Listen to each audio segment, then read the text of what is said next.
Hello everybody, welcome to the special vidIQ channel audit live stream. If you're a regular to the channel, you will know that we do this every single Tuesday. But today, since it's Valentine's Day and we all love you, this is a special channel audit live stream. Let's do this. vidIQ. vidIQ. vidIQ.com. Hello everybody. Welcome to this special broadcast on a Friday, Valentine's Day, February the 14th. And you are watching the vidIQ live stream where we educate you on your YouTube journey. My name is Rob, and every single week we guide you through all of the wonderful things that are happening on YouTube and help you grow your channels through not only the tools that we have on offer, but also through all of our vidIQ content and the vidIQ Academy. And today we have a very special offer that I'm going to let you know about in just a few moments time. But before we do that, as always, I could not do these live streams without a wonderful host with the most. And today we are joined by Dan is in the house. Dan, share your love with our awesome community. Hello, I'm really happy to be here. I'm excited. Channel audits on a Friday. Happy Valentine's Day to those of you, whether you're coupled or not. Thank you for being here. And it's interesting that especially with Valentine's Day as a theme, video creating can be a very singular solo experience when you're locked away in your room and you're working and having all these people watch your content, and yet you're seeing it all through a digital screen.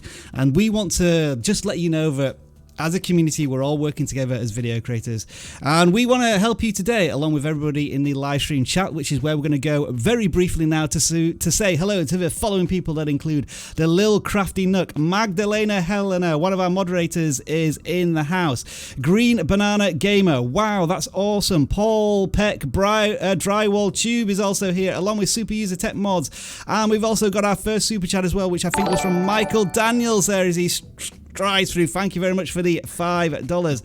Frim Wright, also YM, and Paolo Plays. Dan, if you have any hope of saying any usernames, now's your opportunity. Share the love, everyone. Motivation Village, Zoo Goo, gone. Vanilla something. Shorten your names. DSB, Cambridge, nope, gone. Dollar Tree Goodies, Call Me Crazy, VR Lad, Mediterranean Mapping, Eat Sleep. Maybe there was more to that. Jonathan Yu, Real Rion, Bro Gaming, VR Lad. As you can see, Dan continues to need a little more training on saying usernames, but I don't know why he gets it from me because I always pronounce mine wrong. We will also be joined later on by Travis as well, as usual for regulars. Let me just tell you a little bit about what goes on here, because we have a lot of new visitors to this live stream today. You may have got an email, a promotion telling you to join us today and to submit your channels for channel audits. And this is what we do every single Tuesday normally. We audit your channels and we just give you advice, whether it be constructive, a bit of a criticism, but constructive as well, because we want you to grow your channels. And this is generally how things work. Take a look at this. vidIQ channel audits are all about helping you become better YouTubers. To submit your channel for possible review, in the video description of this live stream, there is a link that will take you to this simple form. Fill it out, and prior to the stream, we will pick out several channels for review. Channel audits are free. We offer them as part of the vidIQ YouTube service, and we can't be bribed. While super chats are always welcome, they will not buy you a channel audit. We do not want to create a financial barrier to this weekly community get-together. The live chat exists so that you can all converse with the community. Don't ask for channel audits. During a live stream, the hosts don't have time to read them, and moderators will put you in timeout. And speaking of moderators, I wanted to personally thank each and every one of you for supporting us every single week to make sure that this show gets up and running. It really is appreciated. We get hundreds of submissions every single week, and unfortunately we can't audit every channel. To ensure your channel has a fair chance each week, we purge the list, and after we audit pre-selected channels, we randomly choose which channels get audited. We only have so much time in a day to audit your channels, but if you download the vidIQ extension, our 24/7 channel audit tool will offer you tailored advice specific to your YouTube channel. If you haven't already done so, download vidIQ for free today. A link is in the video description. If you submit your channel, expect constructive criticism. We assume you want to grow your audience on YouTube, and that is what our advice is based on. Appreciate that we are viewing your channel for the first time. If we get something wrong, we didn't do it on purpose. It may be that your messaging and branding isn't doing the job it's supposed to do. And make sure to listen to the advice we give to all channels, not just yours. Test everything. Some strategies will work better for some channels, whilst it won't work for some channels at all. Always review the data YouTube gives you and then test again. We always appreciate it when you click on the thumbs up button. If you haven't already done so, subscribe to the channel and click on the notification bell so that you know when we next go live. And do us a favour, folks, if you do find this live stream useful, share it with at least one other video creator who you think could benefit from our advice. Are you ready? Let's do this.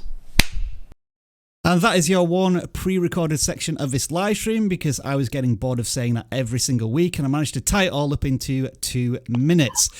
One more thing that we didn't mention there in that little introduction is that when you, as well as the submissions that we also have through our form, we will occasionally be looking at this little thing on Twitter. And what we encourage you to do is share our live stream, share your YouTube channel, and then stop us from swiping through the Twitter feed with something unique and entertaining. Like this one here from Dean. He's done it perfectly. The live stream link, his channel, and I don't always create content, but when I do, I keep it classy. That is an interesting type of tweet that we enjoyed. We will be picking those channels randomly as we go through this live stream. Make sure you include the hashtag channel audits. We have claimed this hashtag for ourselves on Twitter, and we only see tweets about the live stream from that hashtag, so please do use that. And I just want to welcome in Travis is in the house. Say hello, Travis. Yo, money talk. Here comes the money. Hey, welcome. All right, thank you for that, Travis. I'm here. I just wanted you to know that I'm here. The money is here. Oh yeah, you might just want to move into the middle of your camera, Travis, because I'm going to slice you off if when I go to screen sharing. With all that being said, though, we are now ready to actually start doing some channel auditing, and we'll be doing that for the next couple of hours. And that is how we work here on vidIQ with our channel audits. Dan and Travis, can you confirm that you can see my screen? Yep. Alrighty, I'm just going to press this button, which tells everybody on the live stream that we are now doing channel audits. And the first channel that we are looking at, and the channel we always pick, the first submission once we publicly set the live stream, which was, I think, on Wednesday. So this was the first person who submitted in the form when we went live. Well, we went public with the live stream, and it is Loosters, who looks to be a CSGO, which I think is a very classic first-person shooter game, and he does edits as well, whatever that means. Dan, I think this is probably one for you to kick us off here in a kind of gaming slash, I don't know, comedy montage type thing. I'm not quite sure. Looking at the channel banner and the thumbnails, what are we thinking? Sure. Yeah. So kind of interesting. You seem to be a CSGO YouTuber, but the first thing we notice is Minecraft content right at the top. Yep. The second thing I notice is there hasn't been a new upload in some time. Good point. I didn't realize that when I brought this channel. Yeah, so some very obvious things here. What's your channel focus? And we need more content from you. Right. You do have some views, though, which is pretty cool. 190 subscribers, so congrats there. It seems that you've kind of mixed Minecraft and CSGO. I think the first piece of advice for you then would be to have your channel banner reflect that, because it looks like you've been doing that for some time. So I see one there, Minecraft, but you're holding a weapon, which is kind of interesting. So you seem to have cut Minecraft and CSGO together, which could be a pretty interesting, channel. Let's see if we can, because we're a little confused right now, aren't we? And this is something that's that happens when we see a channel banner and we see the thumbnails, and there's a disconnect between the two. So where naturally us as viewers may go is to the about section. Does it help us? Not in the slightest. I make edits, so I think clearly value proposition needs to be a lot stronger in this channel. Because I think we as a viewer might be at this point thinking after 1 or 2 minutes, I'm not sure if this is the right content for me. I'm going to go find something else that I know is definitely for me. So I think the communication is a little bit lost there. But in terms of like, what do you reckon the content is here as well? I can see Copycat CSGO, but I don't know how it relates to anything. Spider-Man CSGO edits. Obviously in these audits, we rarely look at the content because if we went into the content, we'd be auditing channels for hours on end. And so I think like the thumbnail and the title are struggling a little bit to communicate what's going on. Is with your gaming knowledge, could you have any further insights there, or are you just as confused as us? I am a bit confused, but I think what they're doing is editing the content. The reason the word edit is so prevalent is that they're making clear this is not like your typical gameplay video. This is like a special cut of the game. Perhaps CSGO and Spider-Man. He's taken the Spider-Man game on PlayStation and mixed it in with CSGO somehow. But the thumbnail doesn't reflect that at all. I mean, there must be tons of images of Spider-Man you could have, slapped on there, taken a screenshot from that game and put Spider-Man on there. So thumbnails, some of the text is really hard to read. I think overall, it's time to look at your channel and start really evaluating how you're producing content and kind of get into some grooves. It looks like you've tested some stuff. You've gotten some views. Now I would get some good thumbnails. I would get some stronger titles, and describe to us, at least in the about section, what an edit is, because we all edit our content. What is an edit in this respect? Fantastic point. Yeah, I mean, if we look at the titles, Iron Man, Spider-Man, Outrun, Copycat, Billie Eilish, but we don't see that reflected in the thumbnails themselves. So yeah, I think better banner, better shop window. Your potential viewers are going to look at your thumbnail for 1, 3, at best 5 seconds.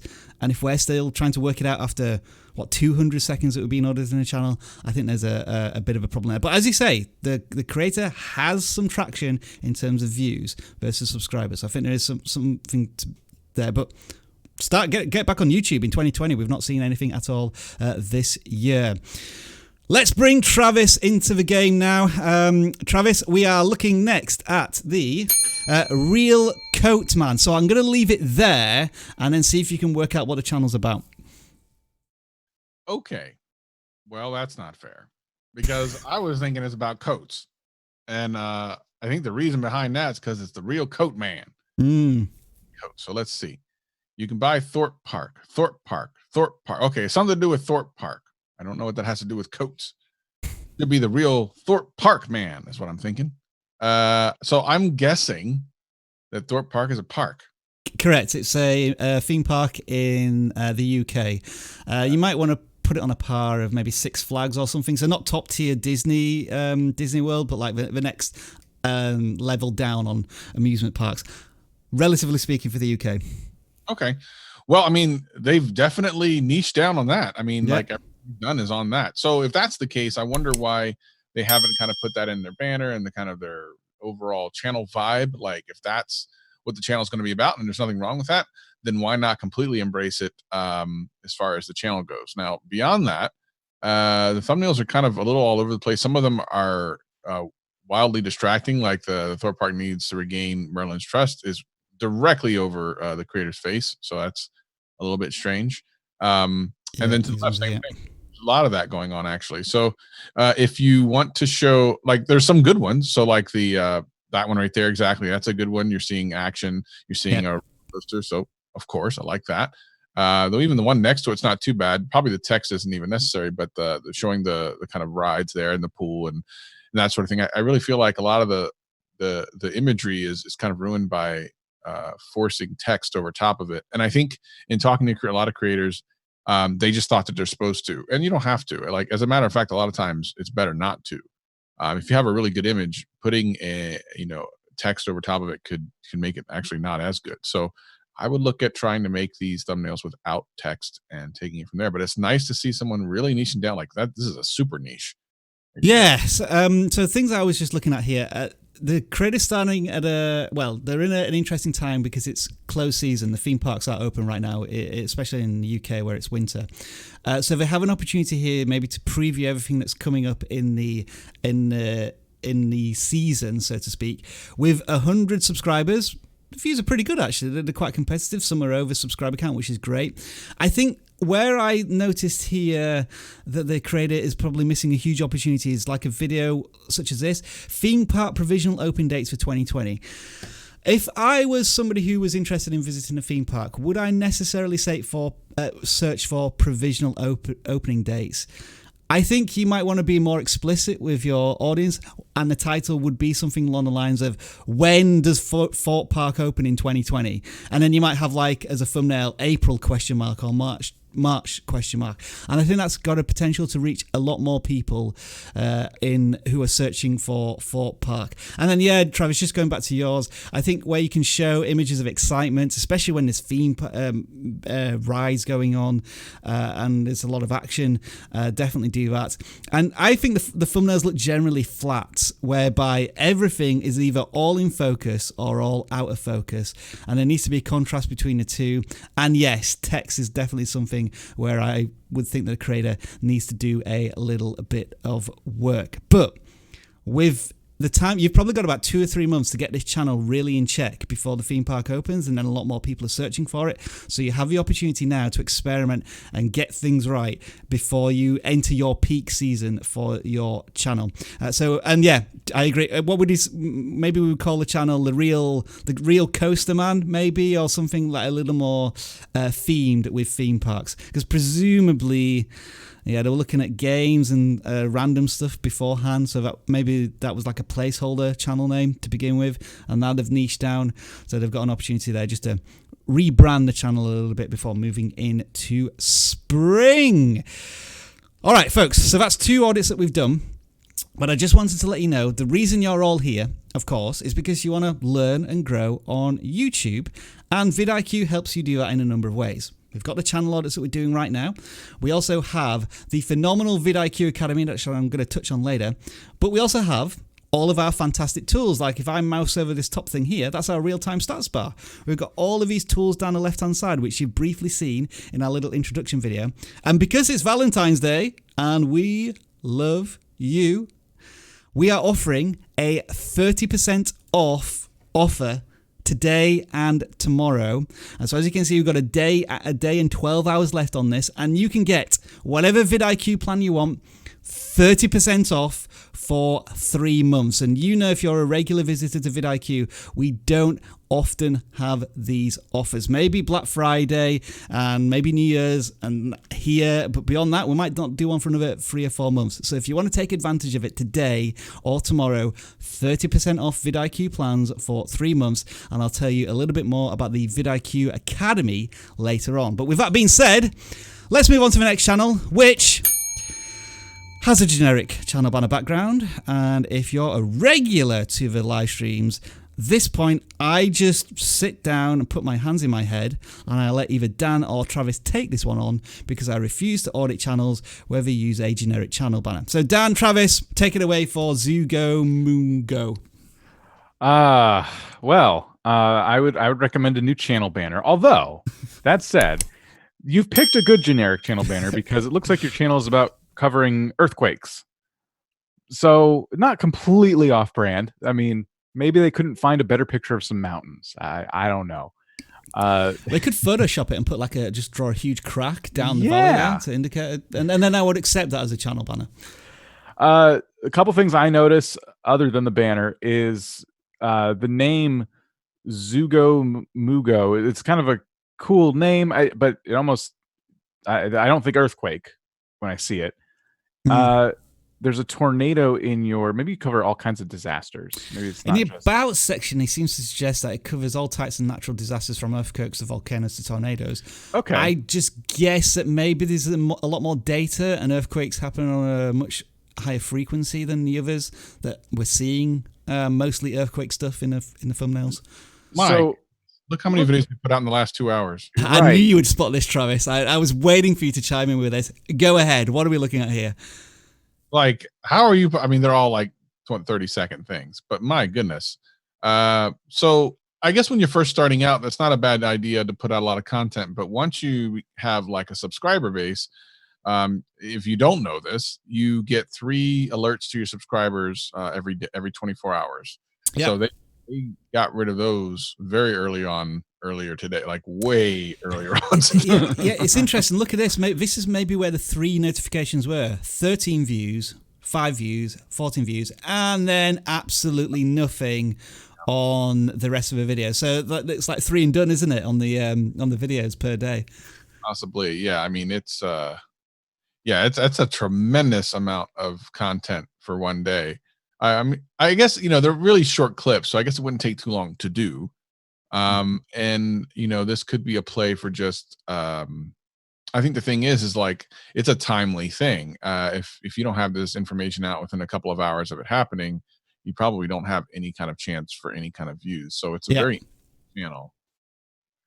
They have 1,000 subscribers. Yeah. So this is where you have to dig into the videos a little bit. So occasionally there are videos that do get a few thousand views, and maybe this is because it was an earthquake that hit the news. It wasn't just something that was very localized, didn't even register on anybody's local news broadcast, but the occasional one does a little better. And noticeably, look at the two most popular videos. They're of a longer video size, 2 minutes 50, 1 minute, versus the majority of the stuff, which is like 20 seconds. So I think definitely the creator needs to think a little bit more about the YouTube audience. I think generally speaking, any videos over under a minute are always going to really struggle to be shared and distributed on YouTube. There are exceptions, such as I think it's Sammy the Spider, that does have sub 1 minute videos and does really well. But generally speaking, it needs to be at least over a minute. And in the 20 seconds that this person is telling somebody about an earthquake, what is a viewer getting out of it other than a Google Maps and maybe repeating what's said in the title? So what I would be thinking here is for the channel, limiting their content to 3 a day at most, hand-picking the earthquakes with the largest magnitude, and maybe describing a little bit more about where it's located. Was there any damage? That type of thing, giving more context. And I think there needs to be more education here, like what type of earthquake was it? Because there's many different types of earthquakes, whether it's at the surface or deep underground, and you could maybe do some educational content in between. But I think what we're seeing here, wallpaper content, is just not working, is it? Generally speaking, given the amount the creator's probably trying to do here. It almost feels like they've set up a bot that just puts a video out every time there's an earthquake. Could be. It could be automated. I think you're right. We'd have to click on one and maybe listen to the well, let's do it. Let's quickly find out. I'm going to click on this one, which is 18 seconds long. Welcome back with a 2.5 magnitude earthquake at 5 kilometers or 3.9 Okay, miles. so there is actually a human voice. He's narrating it correctly. And he's not using a robot voice, but he's just literally telling us that an earthquake happened somewhere, and that's it. So it's not bothered Dan, but that means there must be a lot of effort. Well, I say a lot of effort. It is just like a screen grab from a mobile phone on a YouTube app, and that's pretty much it, isn't it? I would say. Yeah. I wonder how much better something like this would work on a short, like a platform that encourages short stuff. Yeah. So it could be like he could be like the TikTok expert. I agree. And or for YouTube, you compile all of these together in like a daily earthquake roundup on YouTube, and send you getting like a 2 or 3 minute video every day potentially. That might work as well. Yeah, it's interesting. It's definitely kind of a lot of videos per day. I think the final question for me, and I'll put this out to the rest of the audience here, and it's going to be a blunt question, but who cares? Is there a big enough audience on YouTube wanting to know that where every single earthquake in the world is taking place on a given day? And I'm not sure there is an audience. I think you might be trying to find an audience which doesn't exist. So think about that. And I guess another question is, how long have you been doing this? Because I would guess that you've been doing the same thing over and over again for years. There's some older random stuff here. Okay, so about 2 years it looks like you've been doing this, and maybe expecting something different to happen, and it's not happening. And I guess from another point of view, if you want to do this, and this is your YouTube thing, your creative outlet, that's fine, great, no problem. But we're always going to give you advice based on if you want to grow a audience on YouTube. And currently, right now, it doesn't seem to be happening at any great pace. So those are the general advice I would give you. But I think this is an interesting channel to look at in terms of if there is an audience at all for this content. And I'm not sure there is. But Zoom Gumongo, I do wish you the best luck going forward. Next channel we're going to look at is Bandsmen Games. They have 70 subscribers. Looks like a duo here, brothers maybe, or just really good friends playing games. Dan, what do you think of this one? Yeah, the first thing I noticed when we were kind of pre-picking these channels is they seem to be off to a really strong start in terms of their thumbnails and just kind of diversifying content. I would say just at a first glance, this channel's been around a month based on that first video. And yeah, new 2020 channel, I would say. Yeah, and they're kind of testing things out, seeing what works, what doesn't. They already got some views, which is awesome. So yeah, I think I would say I would encourage them to continue kind of doing what they're doing, because there's definitely some room for improvement. I'm noticing thumbnails with a lot of text that's hard to read. There's some of those general things, but they are custom thumbnails. They do a good job of putting the hosts kind of, in a way that you can see them. They contrast well with the thumbnail. So a lot of good starts there, but I think they kind of need to keep testing. I was just going to say very quickly, I'm choosing this one as probably the best thumbnail so far because there's less text, bigger face, better reaction.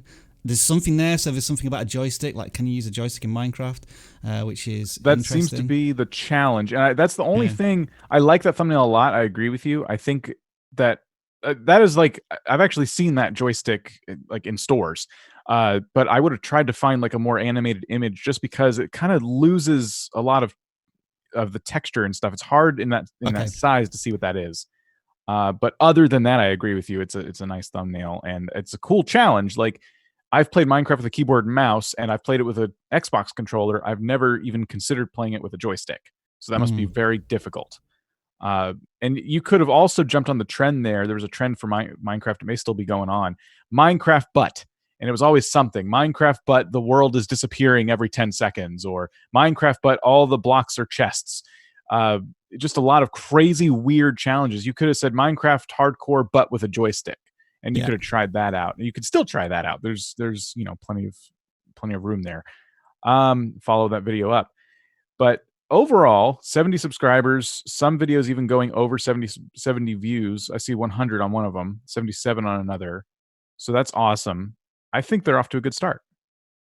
Yeah, we have the classic case of the creators in this case are not sticking to one game right now, and I'm not going to criticize them too much just yet because they have just over 10 videos out and they're trying to find the game that they like. But like you had 2 videos on Super Meat Boy and they were doing okay, but then you jumped to something else, Resident Evil 2 for one game and so on. So I think at some point you're going to land on a game which is which really resonates well with you and your audience. Having said that, maybe the viewers are coming back because of the creator personality. That we always find it good that where there's something different in a gaming channel and the 2 people are working together on something, which is good to see. And so we're thinking thumbnail game has started well. There is a lot of room for improvement. Maybe spending a little longer on a particular game, and it looks like going after challenges, trending challenges, which seems to be a good strategy there as well. I do like what they did. Sorry. Go ahead. The Super Meat Boy, you can tell there was a test done there because the first one, they're both on the Nintendo Switch, but the second thumbnail, they actually put a Nintendo Switch to try and get that point across. Yeah. The video did not do as well, and I think that's because you put part 2. Part 1 of anything always does pretty well in gaming. As soon as you finish part 1, I wouldn't even bother with part 2. Just do the second part and make it about something, the level you're playing or whatever. Just sum up the episode, like fighting Dr. Fetus. Is that Fetus? Dr. Fetus? Yeah. Has anyone played Super Meat Boy, by the way? I thought that was Binding of Isaac. Or maybe because they're so closely related, they're in both. It could be. But has anyone played Super Meat Boy? I remember playing it when it first came out on the Xbox. I played a lot of Isaac. It was brilliant. It's like platform and game that just, well, I pulled all my hair out playing it because it was so difficult, but it was so fun. Anyway, I'm going off on a tangent. So let's get back into the game. We are looking at Community Curse. You've just cracked 5,000 subscribers, so well done to you. A deep look into the shallow mind. I'm going to let Travis tackle this one first, and then Dan and I can chime in. What are we looking at here, Travis? I really like that his avatar is very obviously an animated version of himself. And even there. Like the hair in his color is the same as the color hair in his shirt. Like that to me is branding, and it's something that you'll recognize. It's something. This is what I keep talking about. Try to make like that a smaller version of the banner. That's just such a really well done thing. I just really respect that. So looking at trying to figure out what a deep look into a shallow mind might mean. We could guess a lot of reasons, or a lot of things is what that might actually mean, but I don't know that we would ever agree on any of them. So it creates a good conversation in itself, doesn't it? It really is, which might be part of the intrigue. So Grand Theft Auto, and I don't know if that's a real thing or not. Let's see, bacon wrapped stuffed pork tenderloin. I'd watch that. Paprika chicken, so that's like cooking. And then there's some live streams. About facts about my channel, some more live streams. So I don't exactly know what I'm getting. We're a minute in. We're not sure what we're getting into, so let's try the about section. Again, a deep look into a shallow mind, putting out weekly updates on a Monday, cooking show on a Fridays. So what is a weekly update? Is it an update on your life?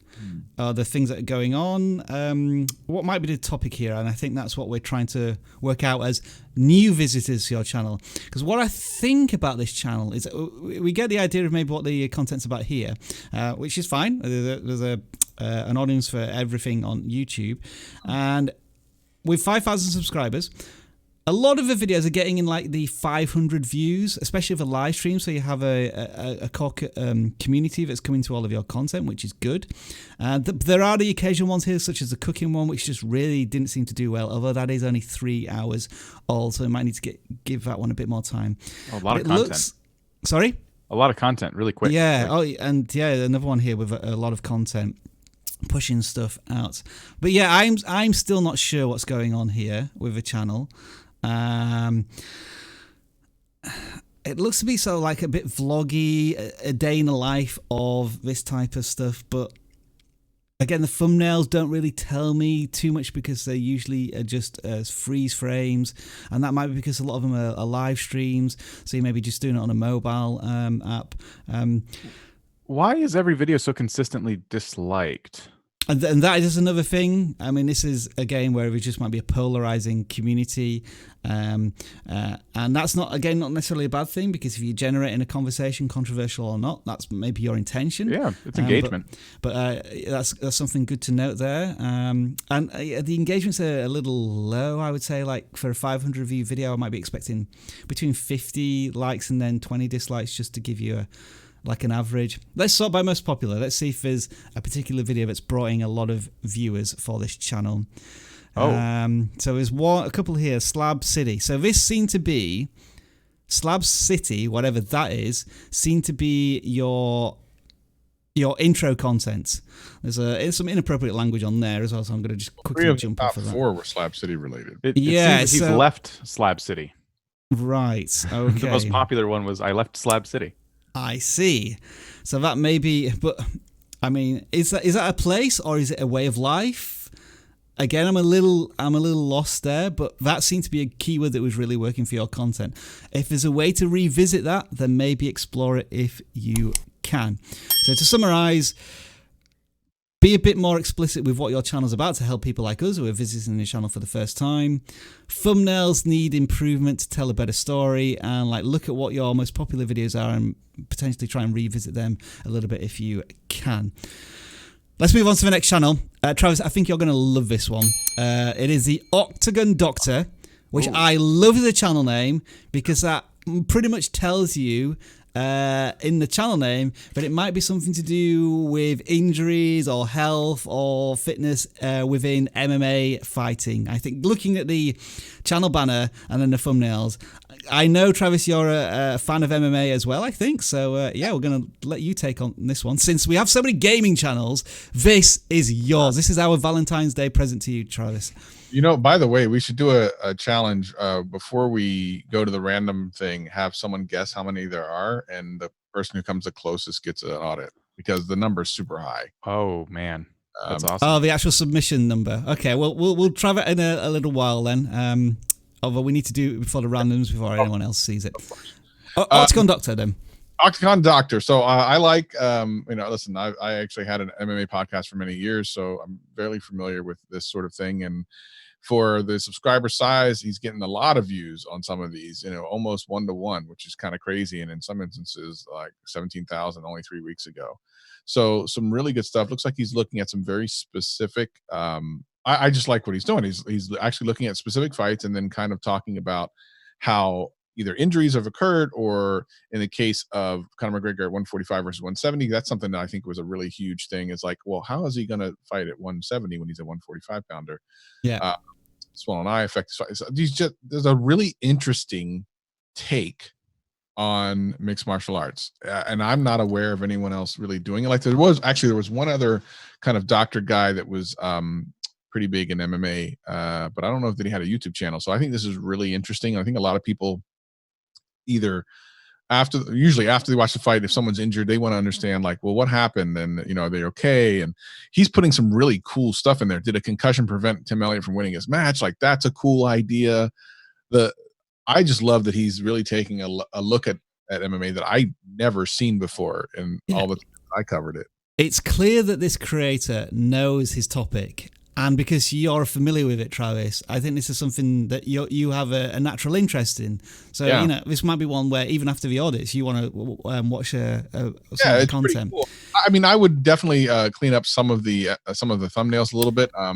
This is where we come to where we some valid criticism.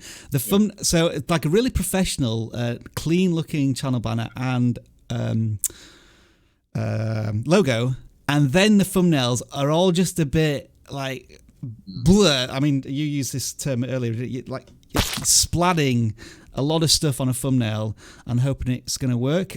Just for example, this one here, I think it would be much more effective if you got rid of pretty much all of the text and just zoomed in on what looks to be a black eye, and maybe one thing that would summarize that. And because you've got your search intent in the title, but trying to include you in all of the thumbnails and some text. It feels like you've taken a lot of advice from people on how to make thumbnails, but you've tried to put everything in your thumbnails, and you need to simplify maybe 20-30% for your content, I would suggest. Yeah. But otherwise, the subject matter is going to win. So here's what when I see something like this, and you're like, well, they're still getting pretty good views, but think of it this way. He's getting good views because the subject matter is good. Imagine how much better his views would be if his thumbnails matched his subject. Absolutely. And the fact that you've got like breaking news, like whenever there's a pay-per-view on of UFC, he's got stuff to talk about and he jumps on it. Like, this is why you're going to get spiky views occasionally. This one's got 17,000, but because I assume it was on a fight that recently took place, and others don't do quite as well, and because it has Conor McGregor, of course, that's going to be a search term. So I think strategy-wise, content-wise, probably, and titling-wise, perfect. Thumbnails is where you want to work next and improve them 100% if you potentially can going forward, Octagon Doctor. But I think that deserves my first confetti of joy of the live stream. I think it might be time for some random selections here on the Twitters. Would you agree, guys? Well, I'm going to do it anyway. Can we talk a little bit about like why this is important? It's almost really a test, because what are thumbnails for? Stopping people from scrolling. Like, this is a test of how good your quick thought process is to get us to stop scrolling and use this same knowledge into your thumbnails. I am mesmerized by this one. How is that guy's legs in exactly the same position on the time lapse? I think he wins just from that. It's So that's how you do it, folks. Convenient that you're at the top of the list. We'll scroll down and pick another couple in a while. But let's look at Richard. Was it Hookings? We'll scroll down and pick another couple in a while. But let's look at Richard. Was it Hookings? Sorry. We'll scroll down and pick another couple. Right, let's try that again. So that was mine. Your channel is there. Right, that was my fault. I do apologise. I nearly broke YouTube doing that. Eat Sleep 360, 2,500 subscribers. Oh, so he is a camera enthusiast of doing some weird and wonderful stuff. I like the channel banner, hate the text. In terms of, so we get an idea of you doing some really interesting photography stuff, and it's ruined by this text. I think that needs to be done in a more artistic way, the text, and a better value proposition than tips, reviews, hints, and tutorials. There's such a better way you could describe this channel than saying it that way. I don't know what that value proposition is off the top of my head, but I think there's a better way to tell people about 360 photography. It might be like 360 tutorials of some, I don't know. Well, I would say taking your 360 either content, photography, video, whatever, however you want to phrase it, taking your 360 content to the next level or something like that. Yeah, or your photography 360 squared. Just stupid ideas coming to my head. Going down to thumbnails now. Sorry, I'm on the critical end here, but here's another thing I'm going to say. And I always say this with like tech channels and photography channels and beauty channels. Your thumbnails are going to be put on a much higher pedestal than other topics because people always already expect a certain level of quality and style. And because your thumbnails are just text, a bright color and text, I think you're losing a huge amount of opportunity here. For example, instead of time flip effect Insta 360 1R 1X, just show that effect in the thumbnail and leave it at that, and let your title explain what's going on there. That's where we're going. Having said that, you are definitely touching on the right topics because subscriber count versus view count on a lot of these is really quite strong. So I've jumped in with a few things there, but Dan and Travis, I'm going to let you chime in for a little bit now. Yeah, I think you're spot on with the thumbnail kind of thought. I mean, you're definitely going to have to raise that game a little bit. And look at a couple of these have like 10 words in them in the thumbnails. Like you don't have to do that. Less is more. Definitely like do a search for some Insta 360 thumbnails on YouTube and let's do it. When you go back to that channel, I did notice something, but let's look at this. Yeah, let's have a look at this. So right there, Potato Jet, he's like an awesome photography channel, and you can just see I'm like drawn to that one immediately just because of the style of it. Doesn't necessarily need to tell you everything that's going on in the video, but I'm just drawn to it already. Even that one's effective because it's like a minimalist style. Yeah, of course it's going to be excellent. Yeah, but you can see in these the thumbnails are just on a next level, and that's where I think you should be heading towards with your content rather than this block of text. Dan, what did you want to chime in with? When you scroll down just a little bit, there's see that car one on the left, best 360 action camera car mount. You're splitting your thumbnails in half already. A great way to do that would have been to show the mount on the car because that's intriguing, but then show the output of the camera in the other shot. Yes, absolutely. As a photography channel, you should really lean into the photography aspect. And I know we're really hammering the thumbnails, but everything else, there's so many views. Like you could be getting, in my opinion, so many more views if you fix the thumbnails. I agree. You're probably getting a lot of search and discovery because you're titling very well. And I guess let's just play devil's advocate here. One reason why these thumbnails might be working is because they contrast well with the rest of the competitors, bright blue versus the other ones, which are a lot more stylish. Mm-hmm. So I think you might need to do some testing there. But I agree with you, Dan. I think having this like product output would be like, here's one. That's a good example, isn't it? You move this camera over to here, and then you have the output as half the screen, and you don't need to include that text because it's just in the title. And that's general text that we always recommend. One I like is sorry. Scroll down a little bit more. Down, yeah. Venture Case 2 review. I like the way you did that because the text's easy to read, the camera's in the middle, and something about that one works when you're going to use this method that you're already using. Which one are we looking at? Sorry, Dan. Top middle, Venture top Case middle. 2 review. Oh, okay, yeah, gotcha. I think that one looks pretty nice for this format of thumbnail. But other than this one case, I don't think these thumbnails are necessarily great for a photography channel. But I think we need to stress everything else the channel seems to be doing awesome with. Yeah. In terms of views, tackling the... you are like the Insta 360 god right now, it seems to be on YouTube, in terms of delivering regular content. All of the other video creators who've got a lot of subscribers are probably touching this device for 1 or 2 videos, but you're going into the nitty-gritty. And if you become the authority, the ambassador for this keyword on YouTube, that's brilliant. Just thumbnails, I think. Testing thumbnails. That is Eat Sleep. Then so we didn't even scroll down the list, Travis, on our tweet. So let's see if we can try again here. I think did we already do trivia night? Anyway, we did a trivia one recently. Yeah. Go, hello, here come the first superhero ones. Travis was a huge fan of these. He saved one from last time, but it's Venom Viper Gaming, we audit him every single week because he does these awesome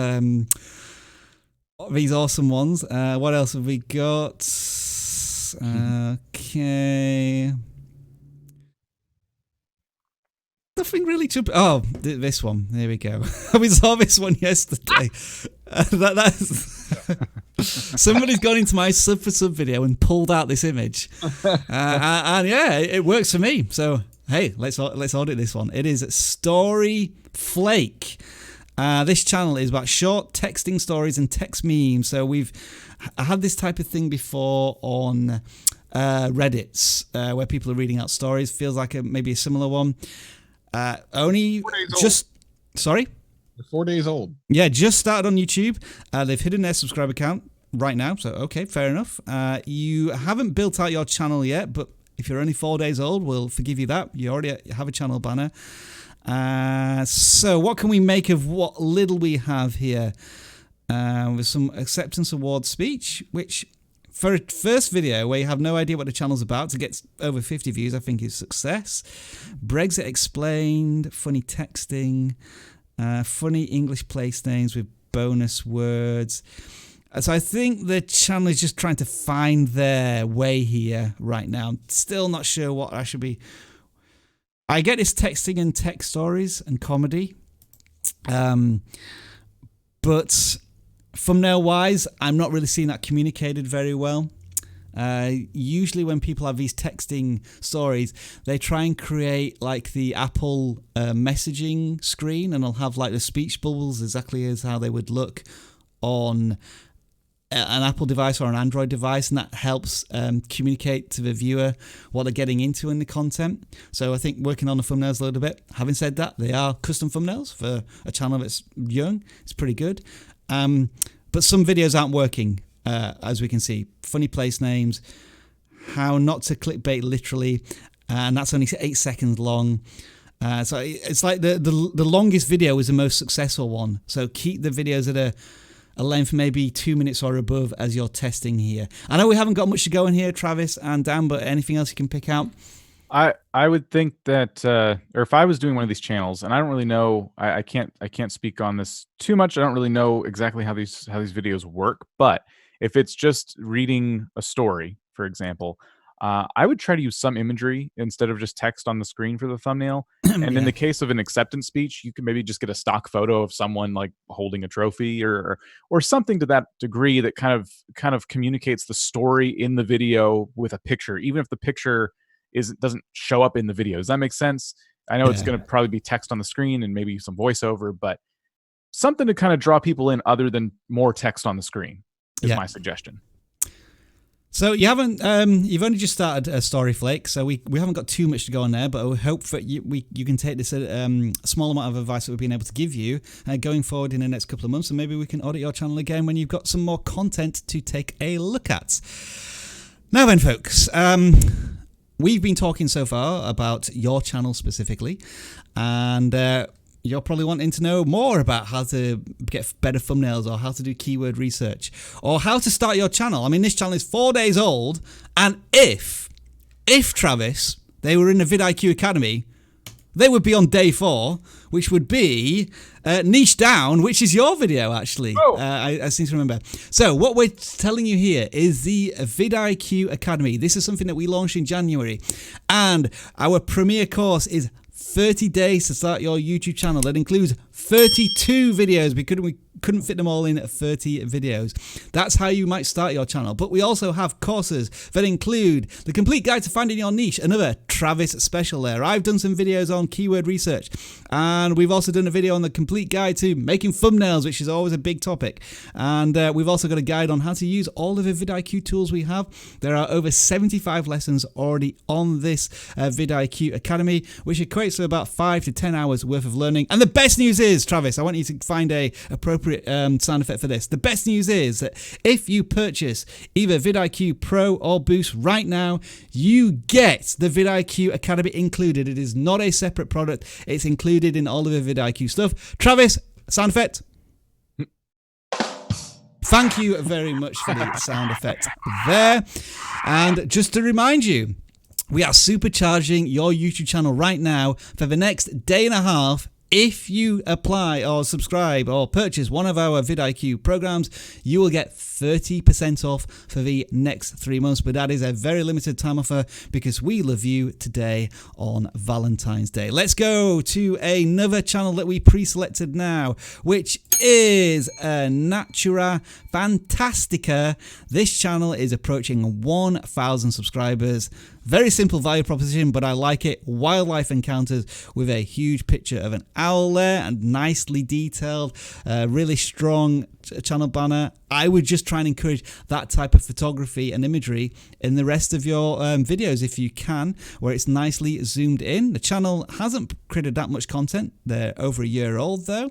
I guess my question is it difficult to get you capture the content you want, or it takes a long time? I mean, we hear about BBC wildlife documentaries that take 10 years to make. Is that what you're trying to do with your content? You're using a lot of hashtags as well, hashtag birding encounters, or hashtag birding would be what's coming up in your search terms. So do they work? It looks as if they do to a certain extent because you get more views and subscribers in some of these videos, or certainly in these last ones about eagles. Eagles seem to be something that performs particularly well for your channel. Anything else we're picking out here, Travis or Dan, on this channel? Yeah, I mean, I think with animals, you keep them big and very obvious in the thumbnail. I mean, you look at the one with the eagle, it's very striking. Yeah. And then others you have just text or something, and then the pictures are kind of far away. I think if you're going to do animals in any way, you need to just make them big. Just make the thumbnail about them. They are the hero, aren't they? Yeah, I think you will never need text on a thumbnail with an animal. Almost never. There'll be very few instances where you would, as long as you get the good pick. I think this is a good example of where text really doesn't work. Already the deer is quite dark in the image, and the white text just pulls you away from the hero of the thumbnail. So, and there's far too much of it. What is like 10 words here. I'm as a viewer, potential viewer, I'm not going to read any of that. So yeah, these ones here where there's less text or something striking, or even this one, you could maybe even just remove the text here, or a dance in flight, simplify even further, and that would probably work. Yeah, so any other thoughts? Dan, have you maybe picked up on anything here? That was the thing I noticed, was the text is just so small. Something about the one with the two birds and the blue sky is really nice. It's minimalist and it works, doesn't it? Right. I like what you said about the text, because I feel like the left side would be a lot of negative space without anything there, but it could have been less words and bigger text rather than text that's almost impossible to read. Is one way to look at it. But I like what Travis said. There's almost no reason to have text in thumbnails where it's an animal, and that's going to draw you in, stop you from scrolling, and then you read the title. Oh, it's a wildlife encounter. That sounds cool. I'll watch. I also noticed that their latest videos, where they did go heavy on hashtags, have the best views. I was going to actually ask you about that. We can see some hashtags being used here and there, like the one here with 15,000 views, hashtag jackals. It's like, Oh, yeah. Is anybody searching for that? And it's like, oh, but saying that, it seems to be working for this creator. Very interesting. Yeah, I'm intrigued. I just want to search for hashtag jackals and see if, is that how I've spelled it correctly? Does he appear here? Nah. I'm still confused by hashtags because like, none of they're not appearing in the titles at all. I'm wondering maybe if I can include them in the description, perhaps. I don't even think that's how people would find them. I think what you do is when you click into them and they're lit up, people just click the hashtags with. Yeah, I think that's how people are recommended. But even then, it's kind of like minimal. Yeah. But yeah, that's well noted there, Dan. That hashtags seem to be having a positive impact on this channel. It could be coincidental, but yeah, it's kind of interesting that those videos that I see a lot of views on also have a hashtag or two. Final thought: is it worth putting the 4K or whatever in the imagery? I will say it's certainly not worth putting 1080p in those other ones. Yeah, 4K, I think maybe, because that might be a selling point. It's like not only is this like rare footage of an animal doing something, it's 4K footage. It's gonna be really nice. But 1080p is pretty much standard these days. Yeah, in the context of wildlife, nature, you're expecting a certain level of detail or something spectacular, as hinted at in the channel banner. I love that banner. It maybe is worth including that. I think they do include that in some of the titles as well, like at the very end, like 4K UHD, 50 frames per second. So yeah, we're thinking generally thumbnails, looser text, more content if possible. And is there a certain type of wildlife that's working well for your channel? And can you do more of that? It's probably, my guess is that maybe you're a documentarian and you go on like different TV projects and you get this footage or maybe some extra B-roll and you want to include it in a YouTube video. So I'm just wondering, doesn't really indicate there. And I guess the final question is there anything about the creator, or is it all about nature and wildlife? Are there some stories to share there in your content? Things to think about there. But that is Natura Fantastica. And the next channel is Go With Less. This channel has over 10,000 subscribers, so congratulations there. Simple value proposition, more living, less spending. I think that as a value proposition is fantastic. It's super simple and it tells you exactly what the channel is about. The one thing I may add in your channel banner is you, because it kind of helps with the viewers who this might be targeted at. Is it towards students? Is it towards family? Is it towards maybe an older couple, which I think is your demographic, maybe like 30, 40 plus, and that might just help in your channel banner. But yeah, what are we thinking here, guys? It seems to be a really healthy community, thousands of views on each video. It seems to be sticking to the value proposition of how to save money or spend less money on travels. What do we think? I gotta say, it's interesting that you mentioned having them in the channel banner, because they're in every single thumbnail. Yeah. So maybe it just needs to update the thumbnail, which is the channel banner, which I probably did years ago and haven't bothered to update yet. Yeah. First glance, I do notice the views. Congrats on the subscribers.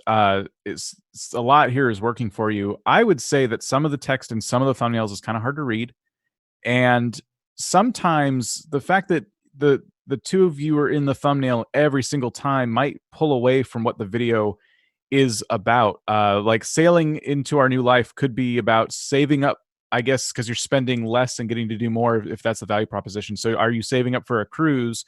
If you didn't cover the cruise ship, that would be better communicated, I think. And that's just one example I'm picking up on. Yeah. Travis, any thoughts?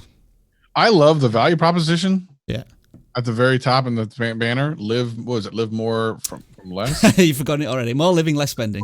Less spending. I love that. And then there is one that's kind of confusing. When can you fire?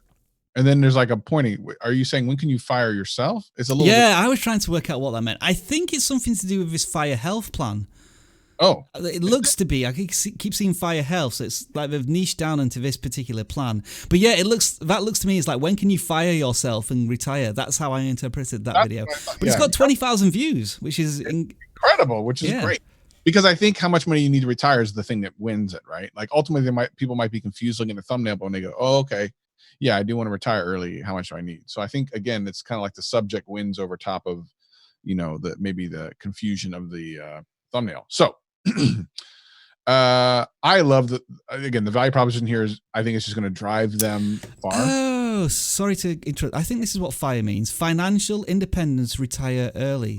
So I thought that was like a plan, like a company, like Fire Health or something, which sounds a bit weird if you're going to sign up to Fire Health. It doesn't sound like the most appropriate company to sign up for, but I understand the FIRE concept now. Interesting. So so then what's go to the homepage. I was wondering, how do you search for that? You have to explain that right off the bat. Full-time nomads. Okay, go to the actual homepage. I had picked this channel, and their trailer started playing, and they do explain it like right away in the trailer. Hi, we're Tim and Amy with Go With Exactly Flesh. what I was going to say. Thank you for joining us here at our YouTube channel. Welcome. We It's playing, so retired let's just in our listen. 40s after we reduced our cost of living from $115,000 to $36,000 a year, and our YouTube channel is about that life. Okay, so first of all, perfect length for a channel banner. They talk about how they reduce their spending from over $100,000 to less than $30,000, I think, which presumably has allowed them to retire.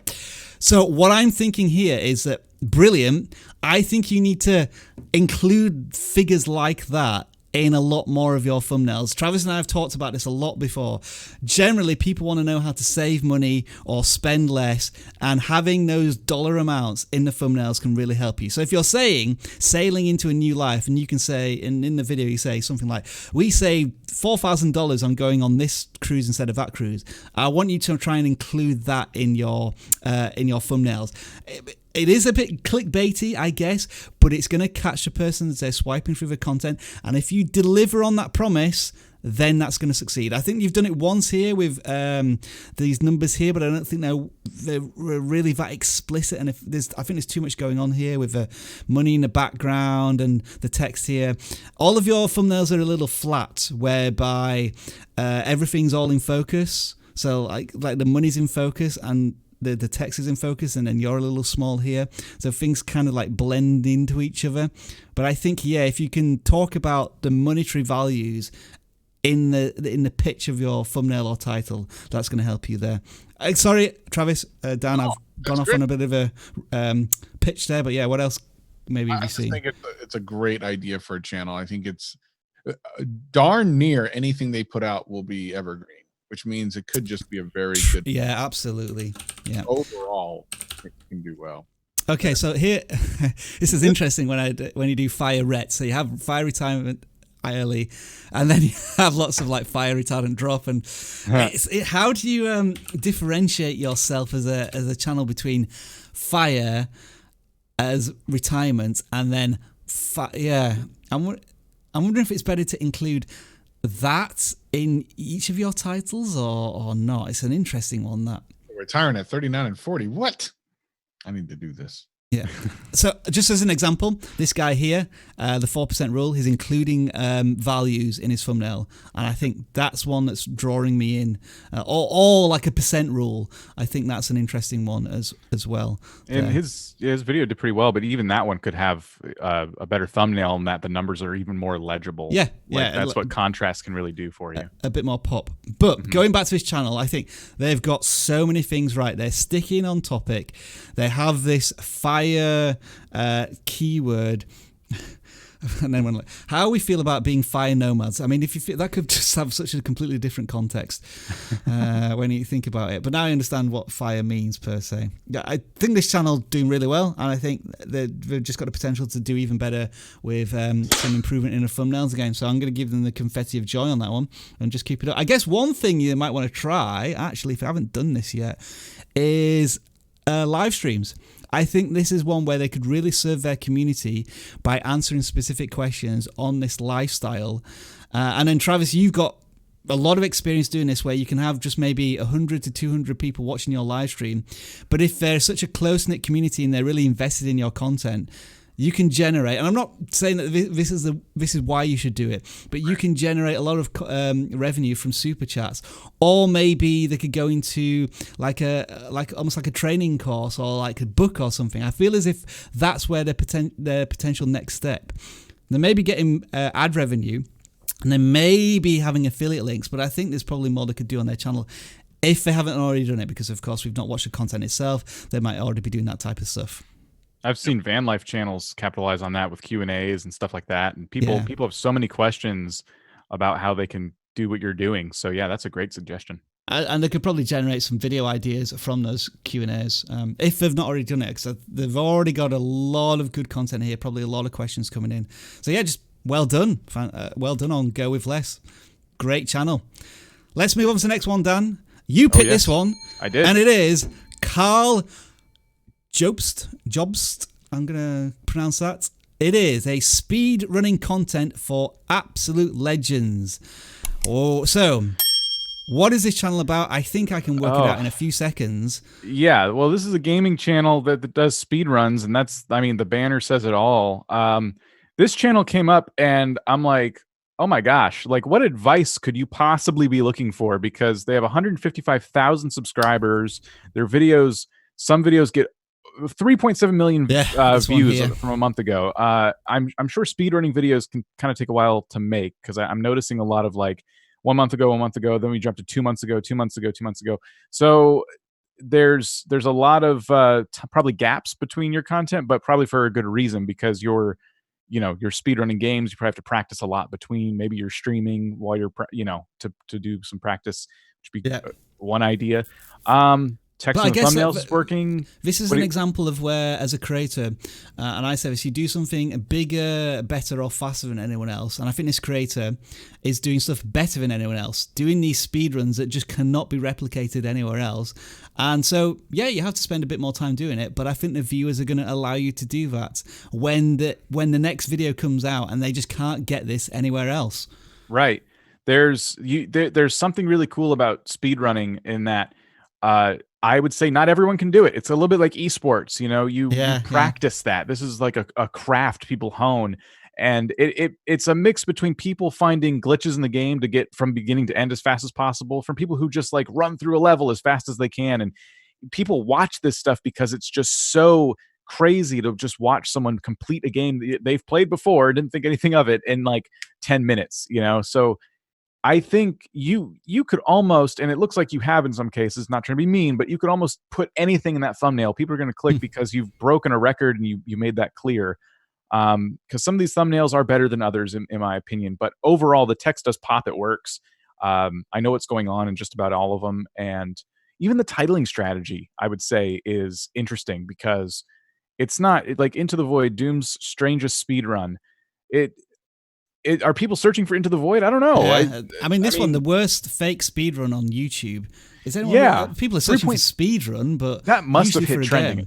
That must have hit the trending page at some point. Yeah, and 3.7 million views. And what I like is we talk about text, whether you should use it or not.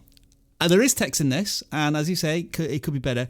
But I think at least the text in these thumbnails is supplementing the title, and they're always like creating a level of intrigue. Like, what was this person thinking? Oh, what about what? Oh, they're doing a speed run, or a speed run in Doom. Can you handle it? And again, it's a question. Not all of them are sort of creating an intrigue or question, but I think most of them are, which is really good. What I would also say about this channel is that from day one, I think this channel, unless they've deleted a lot of videos on their content, day one, they knew what they wanted to do. So they only started on YouTube like 2-3 years ago. The first one, doing a level in GoldenEye as fast as possible in like 52 seconds. And so from that point, their unique value proposition in the gaming community, which is so competitive, is I'm going to try and play games and break them as fast as possible. And what I also love is that this person loves GoldenEye because they've been playing it for 2 or 3 years. And that is, in my personal opinion, my humble opinion, the best console game ever made. Argue, complain in the comments below, by all means, but that is just my opinion. It's a classic. I just want to say, like, from the channel banner to like the videos themselves, like, this person's doing everything right with the kind of gamer they are. And gaming channels, like, take note, You don't have to be a speedrunner, but if you can do something better than anyone else or better than a group of people, that can carry your channel more than anything. If you're doing something that no one else can do. And you don't have to make gaming videos every single day, as this creator is proving quite clearly. Probably have to play every single day. That is true, yeah. Yeah, so you may not need to record it. It's like the anti-earthquake channel, whereby we've got videos every single minute when there's an earthquake. This channel is like every week, every 2 weeks, but the value is perfect for the viewers who want to see it. So congratulations on the channel, Carl. We'll give you the confetti of joy, because it's like almost you've already made it on YouTube. And so where else can we take you? We're not sure where we can take you, but you are like a representation of it's not too late to start a gaming channel on YouTube. You've managed to do this in 2 years. Every single video gets more views and subscribers. You have videos that have more than 3 million views, which I've never achieved myself. So you've already done more than what I've been able to achieve on YouTube. So thumbs up to you, sir. Next channel is going to be Did You See That? Trick Shots. Travis, you've picked this one. Hey, this person celebrated 100 subscribers with our... Have they actually printed that out? Oh, cool. That looks sorry, I'm getting distracted here, but I'm going to have to quickly have a look here. Okay, this is interesting. Where are they going with potentially my... Of a house. Okay. There's social blade, and then... I'm trying to see where you... Oh, you've clickbaited into the video and I can't find a certificate. We were trapped. Yeah. Okay, let's go back to the channel then. The thumbnail. What are we looking at then, Travis? So did you pick this one? Yeah. Yeah, this is all trick shot stuff, which is kind of, I mean, the idea behind it's pretty cool. It looks like they've been going for a year, but of course have taken, kind of haven't done a bunch of videos every month. Although they did recently put up something, yesterday. And I just think that trick shot videos are kind of cool. It's kind of like the Dude Perfect thing, if you've ever seen that. If you have not seen that, then what I will say is the one thing that is kind of lacking here are some of the thumbnails. Some of the thumbnails are good. Like the mini basketball trick shot tells you exactly. I was drawn to that one as well. It tells you exactly what they're trying to do, like throwing something when not facing it, and this is a attempted trajectory. That's intrigue, isn't it? Whereas this one, I know it has more views, but other than you just in front of camera, it doesn't tell me exactly what type of insane flip trick shots. What are you going to be flipping, and in what sort of circumstance? That seat feels like a freeze frame. So yeah, we're looking at these thumbnails generally, Travis. Yeah, I think long term, that one will probably outperform the other. And at the end of the day, you need to remember that you're competing against a bunch of other really cool thumbnails. Yeah. So certainly with trick shots, yeah. Another trick shot video is yours going to win the click. Sometimes yes, sometimes no. Camping stereotypes, I don't think has anything to do with like trick shots. So I think when you have something so cool with trick shots, the reality is people are going to be so invested in that and probably not invested at all in anything else.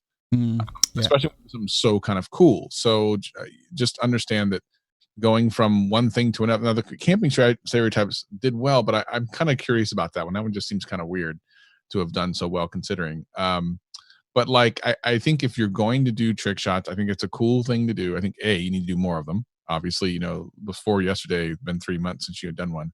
Yeah. And the thumbnail style you use on the mini basketball trick shots is going to take you far. Yeah, and one final thing I'm noticing here that the likes and dislikes are a little high. This could be because maybe you've got some trolls on your channel, because I don't know why people would necessarily dislike trick shot type content to a large extent, or maybe it's because you're not delivering a trick shot, or it takes too long for you to show it. I think definitely when in the intro of your videos, you want to have a moment where is the trick shot going to work? So like you throw something and then you just cut the video just as the moment it's going to hit in the bowl or in the bucket or whatever, and that would be a good way to intro it. Because it might be that for this one, camping stereotypes, I'm not sure. This insane ping pong shot one, it takes you 2 minutes to set it up, but in the first 10 seconds you want to show where you're going to end up, or it almost works, and so on. So that is, did you see that trick shots there? Okay, what are we looking at next? I think it's this one, which is Disney for horrors. Have I said that right? Yeah, that's something I'm unsure of. Okay. It probably is something people know. We should just look Google or put it in Aura, see if that's something. Let's just do the about section first, see if that accepts anything. Okay, family of 7, 2 kids, 2 1 cat and 1 dog. Yeah, okay. Well, I'm just gonna. Hopefully, this is gonna not bring up anything strange. Nothing coming up on autocomplete, so I'm a little thrown by that. Yeah, so that would be the first thing I would really want to know more about, like what that is, and then secondarily, I go right back to how does someone remember how to get to your channel if they didn't subscribe the first time, or if they want to tell someone about it, like how do they tell someone? I think it's spelled AYURES, like So that's just something that you need to consider, especially since you're kind of early in your journey. Secondarily, the banner is not Disney enough for me. If this is a Disney type channel, it doesn't feel very Disney. It's a tricky one, isn't it? Because I think Disney can clamp down a little bit on copyright. Yeah, I mean, I'm not talking about stuff. like taking straight up copyright, but there's certainly a feeling behind their stuff. And this would be, color-wise, yeah. I would definitely go to like Fiverr.com or something like that, or a service similar to that, and find a really good artist for that. Because I think people that are into Disney are going to be a little bit picky. So I would definitely look at something professional. Same thing for thumbnails. It's going to be a little bit difficult because I think sometimes you're going to be behind the 8 ball for some of these. But when you're in things like the Millennium Falcon Smuggler's Ride, which I have ridden, and it's amazing, it's incredible. That was a really good thumbnail. I probably wouldn't even put the text on top of it because it's just such a cool thumbnail. Oh, that one, yeah. Sorry, I was trying to pick it out. Yeah, very good. And then the fireworks are pretty cool. Mickey's Not So Spooky Fireworks. That's a cool one. Again, I think the text kind of overtakes that. The what new car did we get? I don't really understand the concept behind that on this particular channel, but ironically, between most that views. and Tesla, they have the most views. So maybe this is a Tesla channel. By the way, speaking of Tesla channels, for anyone out there that could actually turn into Tesla channel, those are doing very well right now. I know a couple people that have done ridiculous amounts of views and really changed their channel into something very special by doing Tesla. So that's a hot topic. If you can do Tesla stuff, is it because like Teslas are reaching like terminal velocity in terms of their popularity? They were like a kind of nichey thing, but now as electric cars come more in, Tesla's at the forefront, and a lot of people are searching like as their next car purchase type of thing. I think so, and I think they're just in the front of everyone's mind right now, electric cars and stuff, and they're obviously, I don't know. Only thing I can tell you is that the Tesla car channels are doing pretty good right now. Yeah, so you can do a Tesla channel. There you go. Just do it. Okay.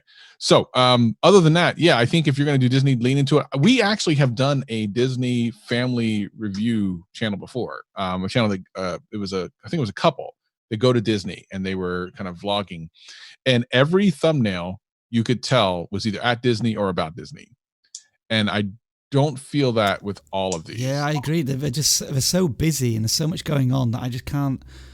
Other than the Kansas City Disney one, I can't really pick out the Disney theme in them, generally speaking. And let's see what else. The other thing I would say is that if you're going to be a channel about Disney, especially like Disney theme parks, which I think this is about, it needs to be a lot more regular content. I know there's a channel called Disney in Detail, which is, I think, a UK YouTuber. And they have even though they go to Disney maybe 2 or 3 times a year, they have massive daily vlogs, and they do lots of tutorials about how to get tickets cheaper and what you should take to Disney, where you should stay. And it feels as if you were trying to do this for a few months, but it just hasn't really, you haven't been able to really double down on it. And if you're not at Disney anymore, if you can't go to Disney every day, then maybe you need to mix up your strategy a little bit in the content that you're going to create for your audience. There's a channel I've watched a few times actually. It's called the Tim Tracker, and he and his wife go to Disney. I think they just have season passes and they live nearby Disney World. So what's cool and what I noticed about his channel is he likes to cover anything that Disney does, from even like a new menu item at a famous Disney restaurant.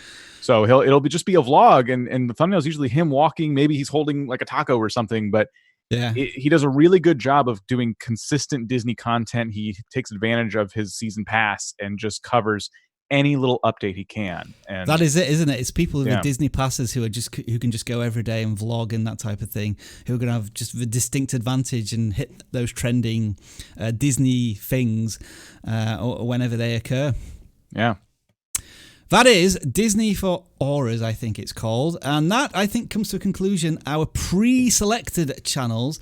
So I think what we're going to do first is we're going to select another random Twitter selected channel.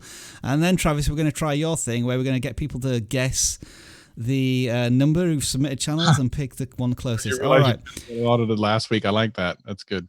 Strong with this one, the coffee is. Dan, that's quite appropriate because you told me that you need to get a coffee just before you start. This is old Venom Viper, though, who just like keeps sending us these awesome ones, but we can't audit his channel every single... Everyone in the chat, you should just pay Venom Viper to do your it should be our meme social media manager. I really hope you're putting as much effort into your content as you are into turning Dan into Yoda. Yeah. I think, this is the guy who used that picture before from last week. Okay. I need to be careful here. I need to be careful on which ones we audits. That is cute. And it is appealing to Travis and I's look for dogs. Yeah, that is a good one. What is? Sorry. Wait, but did you ever do that? Have you done that before? Somebody's taken my image from the website and given me some weird eyebrows.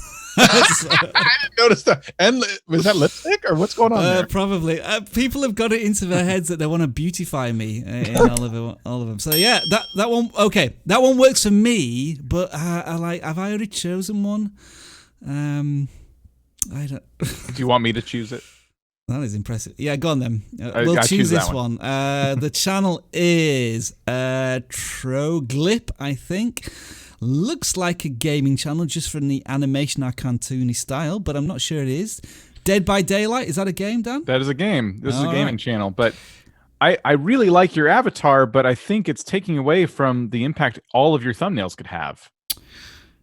Yeah, I mean, you're using it like a logo. Yeah, if you look at this, I have no idea just by scrolling through the thumbnails. I have no idea what game you're talking about because I'm not really looking at the text. I'd want to see like the original game logo image or something from the game. I assume this must be a zombie game if it's called Dead by Daylight, presumably. You'd want to see like blood or zombie faces or something scary. And I just worry that you're losing so much potential selling of the game. It's a lot of content. A lot of content. Right. So you're noticing, content at least once a day almost, we would suggest. I covered this I maybe even touched on this a couple times in videos I've done for vidIQ now. I talk about being able to record a game and break it up into several parts, which may or may not be what you're doing, but you are posting like videos sometimes multiple times a day. Assuming you're doing something to that effect, it takes time away from time you could be spending making stronger thumbnails and doing more research about what people are searching for in the game, etc. So, I mean, just on the surface, my recommendation would probably be to slow it down a little bit. These thumbnails are striking in terms of like they're visually appealing. I see it and I go, oh, this looks nice, but I don't know what it is. Yeah, I agree. So I think you have an eye for it, but you're kind of, the talent is being wasted right now. And I think you should do a lot more to make the game the hero rather than yourself. I 100% agree. Take a look at the click-through rates. And I would guess that they're relatively low because the audience just can't work out. I mean, I'm still not really looking at the titles and the thumbnails to try and work out what the content is about. Just as an example, looping 360 objective pallets vaulting. That is a lot of text. I don't even understand what it means. I think you could probably tell that tutorial in some sort of text pointing at something of relevance. I mean, you're starting to get there a little bit. There's a bit of background here of maybe an item or something there.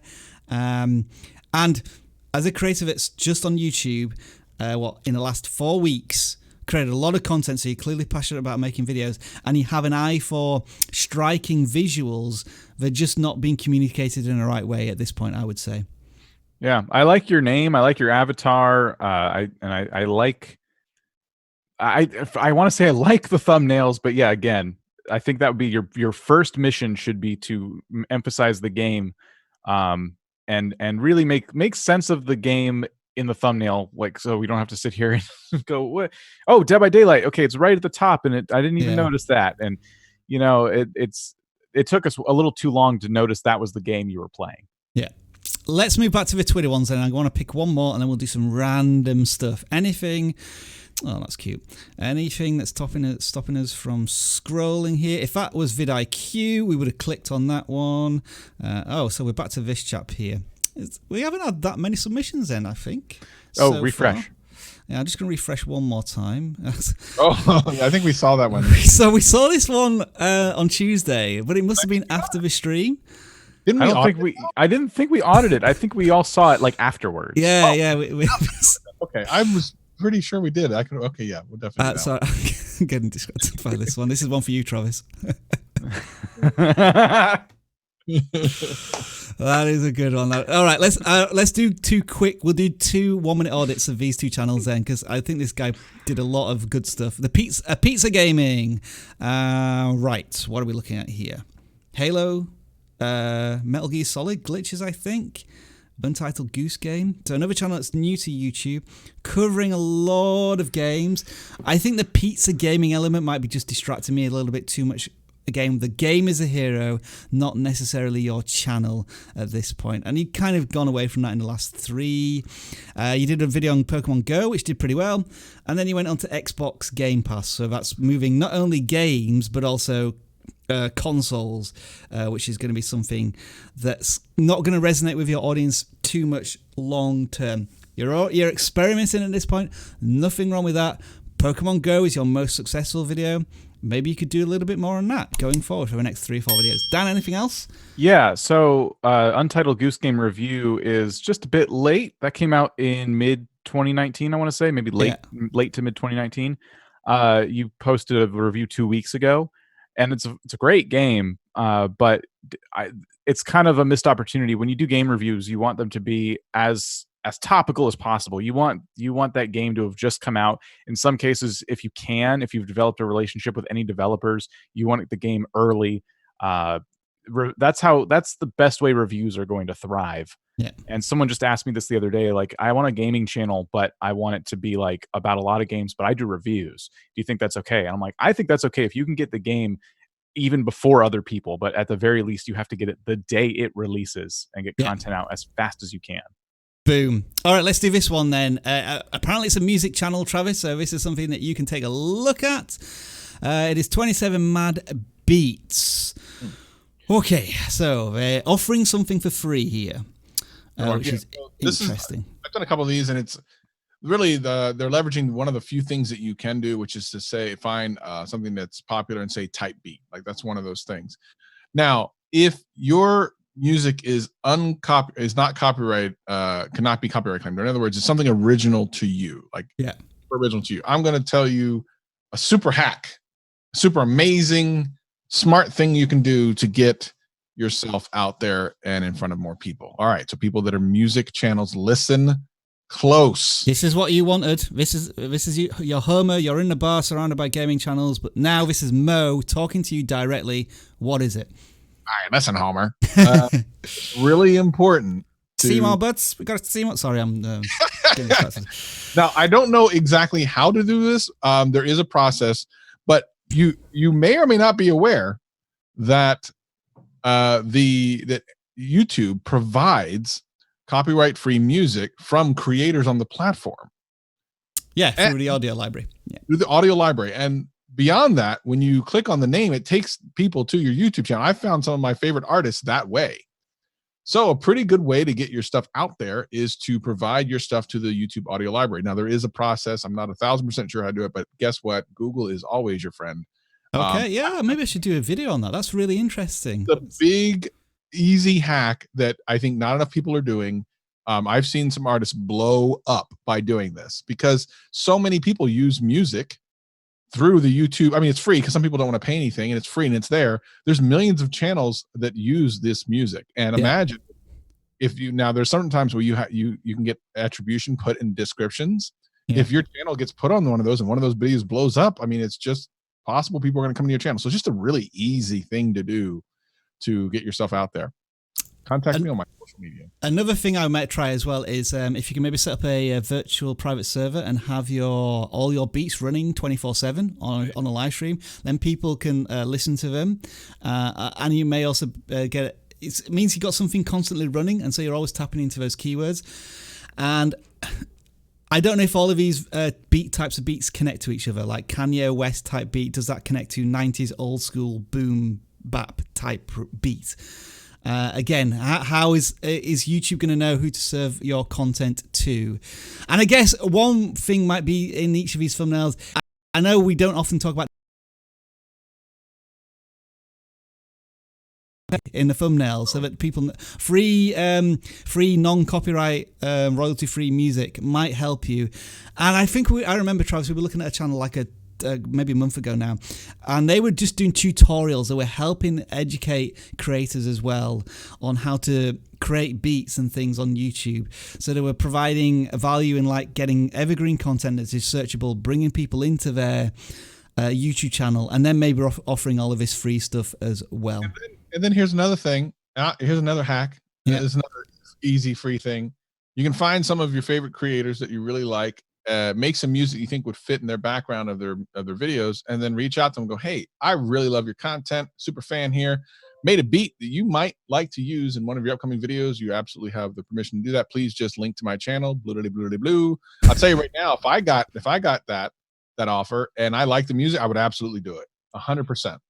Boom, that is your music channel advice for this live stream. Wow, we've been running 90 minutes here and we've got through some awesome stuff. What we're going to do now is we're going to go completely random, folks. So, as Travis suggested, this is a great idea. We've had X number of submissions right now. So, I want you to just start typing. I don't know how we're going to track this. Dan, Travis, you know the numbers as well. When we see the person who gets the number right, yeah, we need a chat bot. Yeah, we set ourselves up here for something. Oh my word! Well, that was a mistake. Oh no, that's fine because you start at the top, and I've already got it paused. Where's the number? Show me the number. All right, so you've got the. All right, do you not know the number? Can you not go to the list? I know the number, but I can't say it because everyone will hear it. All right, this is like audio podcast when we're talking about something visual. It's like terrible for the live stream. But Travis, I've sent you the number. Okay, so can you find somebody who's got that number? Or at the very least, super close to it. I'm looking. Yeah. There's some good numbers here. Just know it's not going to be the first one who says it because it's way too fast. There's one super close. Okay. All right, Travis, let's just choose that person. Lunar Flamingo is like ridiculously close. All right, Lunar Flamingo, you're close. Give me, what's the channel then? Yeah, Lunar Flamingo is the closest one that I've seen. So I'll get you the link to that. All right. So we'll give you the answer now. This is a record for us, by the way. We've had 858 channel submissions for this live stream, which is fantastic, awesome. We obviously apologize that we cannot audit every single channel. We're going to try and get through as many as we can randomly with the next series of audits that we do. But this person was close with a number, as Travis tells us. I'm going to share this back. That's funny. Everyone's putting in the correct answer now. Yes, all of you are right. Well done. You're all correct now since I've told you the answer. Well, Travis, I'm afraid you've just kicked yourself in the bum here because it's a gaming channel. So Dan and I are going to have to take this one on. Welcome to Lunar Flare's channel, which looks to be predominantly a Fortnite channel. Sorry, Dan, go. What? I got to congratulate this person. This is someone who's like a regular in the Discord. All right, we got our first Discord agent. Yeah, so Dan, first of all, tell us about Discord, and then tell us about this channel. Yeah, so vidIQ has a Discord. It is linked below. If you go to vidiq.com/Discord, you will be transported there through our fancy web portal. And just, when you go in, be sure to read the rules. Something I have to say a lot is that the Discord is not for you to promote your channel. If you promote your channel, it will be deleted. But it is full of creators just like you who want advice. And it's full of other creators that are willing to give that advice. And it's been awesome. I've kind of stepped back the last couple of days and let people start chatting a little bit. And it's amazing how many people in there are just so insightful and so helpful and willing to give critiques and advice. And it's just been awesome. The community is just really flourishing in Discord. So if you have Discord, or if you don't, I'd recommend getting it. If you're looking for some additional channel advice, if we didn't audit your channel, be a great time to say, hey, here's some thumbnails I'm testing out. Here's my new about section. Like specific advice, you can make a screenshot in there, and people will give you some advice on that. And that's, of course, if you just want to talk about YouTube strategies in general, we have a section for that as well. Like YouTube, I saw YouTube introduced hashtags. How do those work? So a lot of good conversation. And this is somebody who I just noticed their logo. It reminds me of the one I saw in Discord. I'm pretty sure this is a regular in there. So hello. This channel then, this is going to be some pretty simple advice. Yes. NBA Live Mobile Season 4 Game 3, the Milwaukee Bucks versus the Arizona Suns. None of that is in the thumbnail. This is a template placeholder thumbnail that has some Fortnite and I guess maybe Call of Duty characters in there. You need to tell your audience in that thumbnail what your video is going to be about, or you're going to struggle with this issue. My guess is that maybe this person is broadcasting from a console, which makes it, I guess, a lot harder to create those thumbnails. But you, unfortunately, I've got to say, you're going to have to put in the time and effort to make those thumbnails, or you're going to continue to get views of 11, 9, and so on. It's another channel which is churning out a monumental amount of content as well. And yeah, look, this is all from just the last 3 or 4 days. And the channel is relatively new. So I think you just need to step back a little bit, breathe, and maybe concentrate on the YouTube aspects here. So not just creating content, but like how are you going to serve that content up to your audience? Who should be watching? How are you going to entice them in with a thumbnail? Just look at the YouTube basics, because right now it feels like you're just broadcasting without any thought of the audience. Yeah.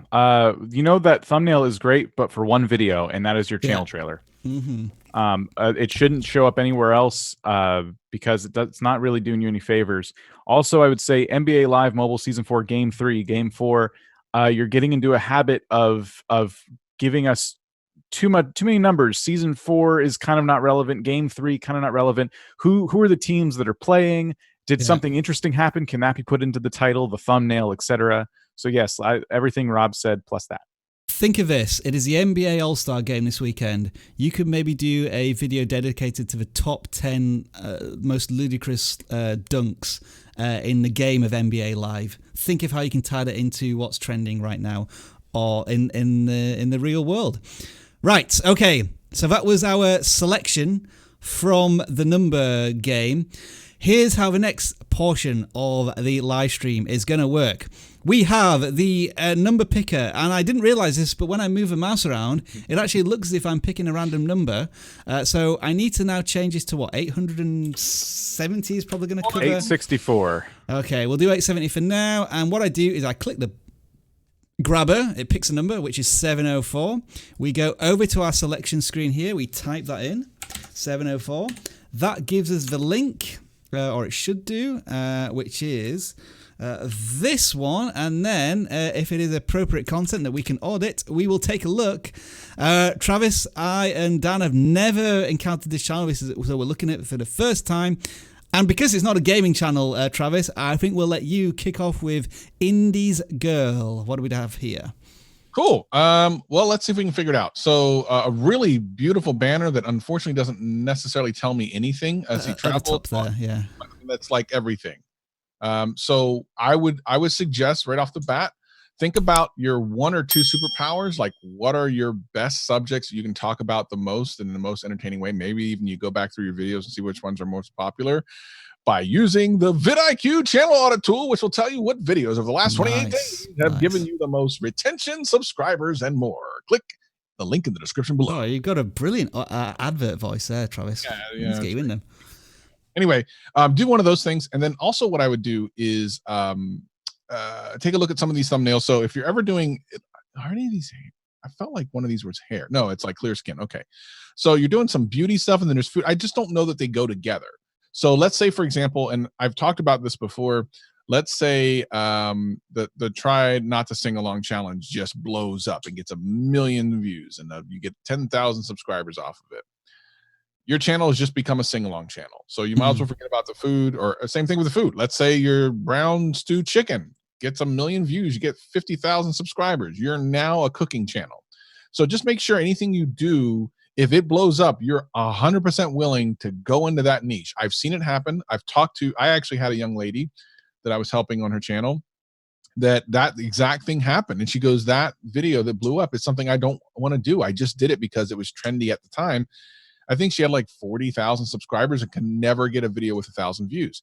And the only time she was doing that thing she didn't want to do. So you really need to think about strategy on this. So really look back on over the videos you've done. You haven't done a lot of videos, but look over the videos you've done. Find a niche that you're really good at, what your superpower is, and double down on that. And then try not to overcomplicate the thumbnails. If you look at some of these, are just super overcomplicated, and they don't go along with your beautiful banner. The banner's beautiful.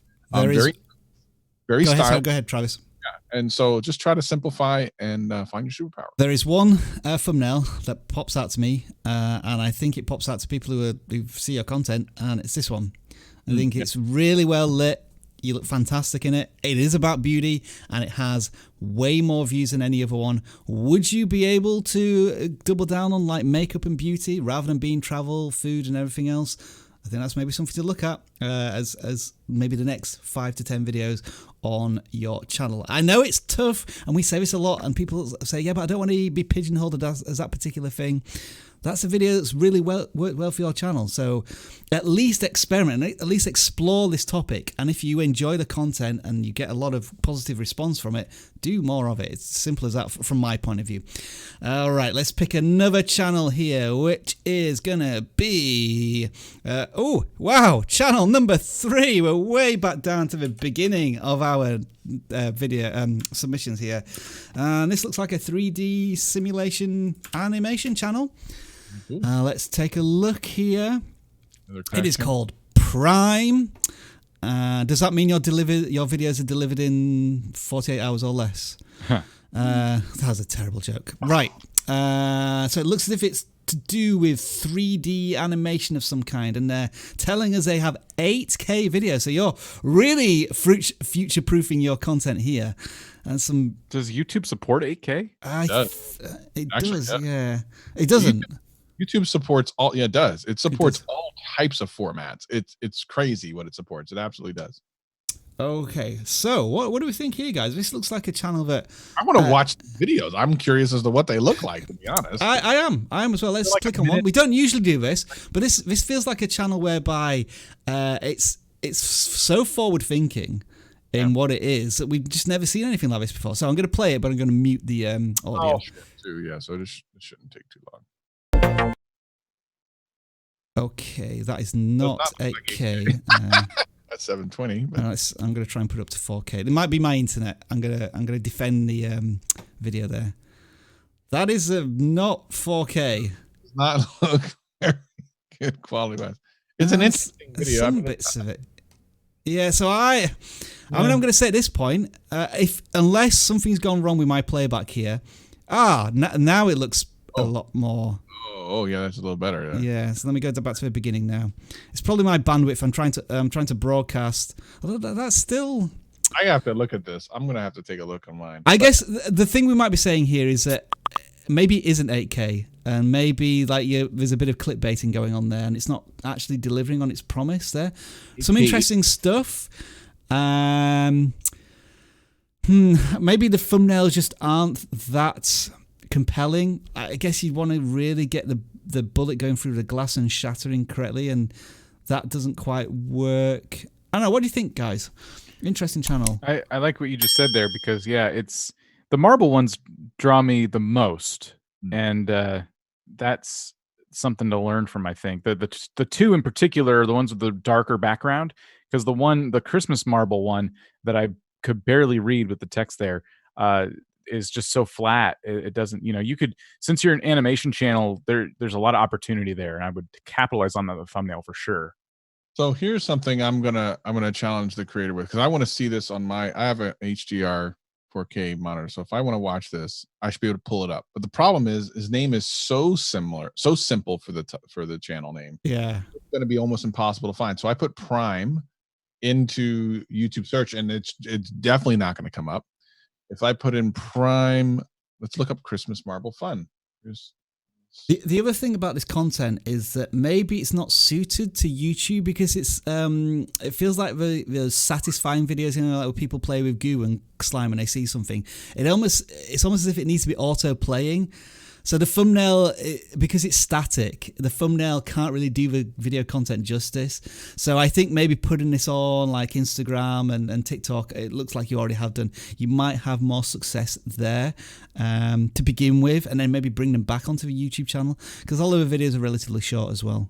I mean, I like simple names, but I can't find the channel. I want to be able to find it, but I can't. So that's a problem. And the value proposition, I guess, is like a visual satisfaction type of thing. Maybe it's not, I wouldn't call it high quality animations and simulations. I think it's that makes it sound very functional, and I think it's something quite different to that content. I would say, just from what we've seen, they don't look like graphical demos. They look more like something that's designed to make you go wow and be impressed and want to watch more of it as a visual type of content.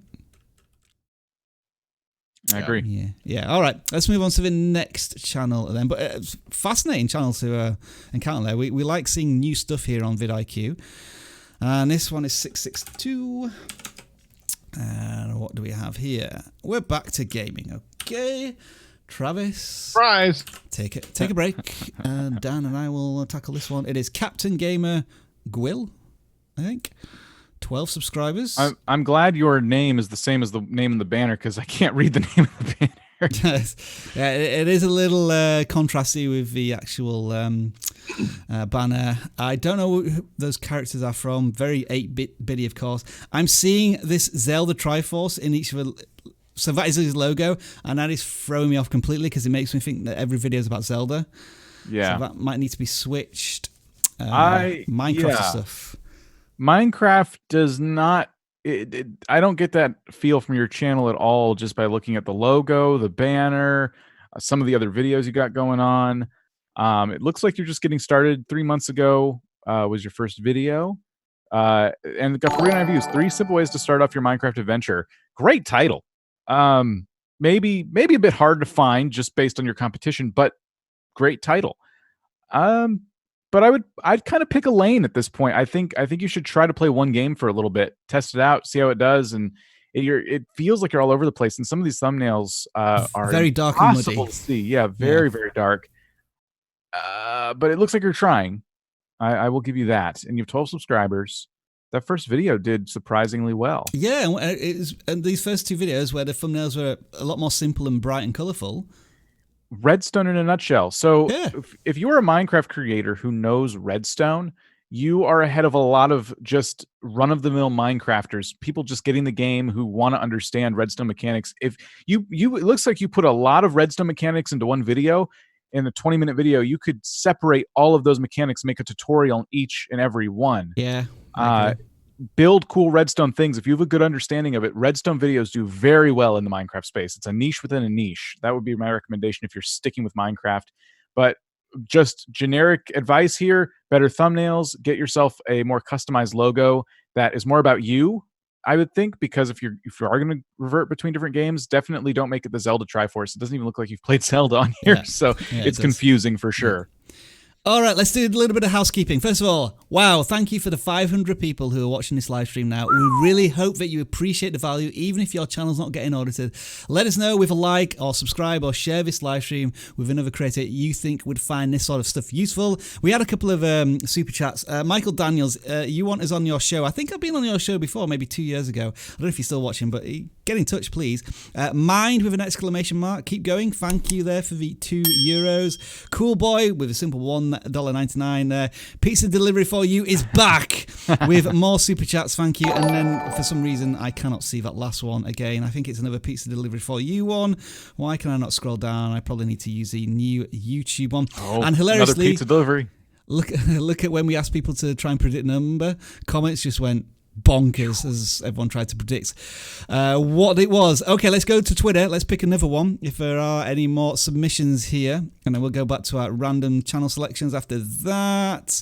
Oh, what is going on? What's the worst that could happen? So, by the way, That's a good one, considering we literally just talked about that. Yeah, that is a trending vidIQ channel audit topic there, Super Meat Boy. I can't scroll beyond that. I think force is preventing you from. I think I have to click on this one. All right, let's choose this one, and then I'll let Dan and Travis pick one. Ethan Rec. Well, that is a busy channel banner. I'm not going to lie, folks. Try and work out what's going on there. It's every person Ethan has ever met, ever. And every game character he's played, I think, yeah. Yes. There's a lot of stuff. But 250 subscribers, and each video is getting at least 100 views, which is pretty good. Feels like it's animation-style stuff, which I know very little about, I'm going to confess. This is one of those situations where there is an audience, but it's not me, so it's hard to know what's going on. Oh, I'm seeing Aerosmith. Is this like musical animations? Maybe? I don't know, but I think you're doing well, and the thumbnails are pretty effective. This guy sent a thumbnail in the Discord. I seem to remember that one popping up. But yeah, we're a little lost on this one, aren't we, Dan? I think it's animation mixed with music. That's all I can suggest. Looking at the About section. Anime and video games. Okay, I get that. You play different games. I get that. But I'm just not seeing that in the thumbnails here. You mentioned Unturned and Team Fortress. And I'm not seeing those either. Definitely last month I've niched down onto this animation stuff, which is fine, and I think the thumbnails are fairly strong. I think you may need a connecting keyword for all of these. I just assume for some reason, because I see Aerosmith and I see music and White Album, that there's some sort of musical element to these, but I don't know what ties them all together. I mean, JJBA Musical, what is that? Let's quickly search for that. It is a thing, but we're just not familiar with it. But it looks like it's a window of opportunity here, because there's small channels. I mean, one here with 4,000 subscribers getting a 4 million view video, which is pretty good. As I think you should continue to explore this area. Maybe just look at compilations, perhaps, of this stuff, rather than being so specific. Might help you. Interesting. I wonder how the music is doing in terms of copyright. Yeah. Travis, have you any thoughts here? Just I mean, it's not a gaming channel, so we've got a little. I think the fact that we've spent all this time trying to figure it out really is telling. You're definitely going to confuse people trying to come in here and figure it out. But it is interesting that they are getting pretty good views overall. I just wonder, what's the engagement like on these? Let's have a look. A few likes here and there. I mean, not completely out of the norm for the number of views. I don't know. I think all we can say is in the last few weeks and months, you've been looking at, and you have some success with particular JJBA musical motif videos. Continue to explore it.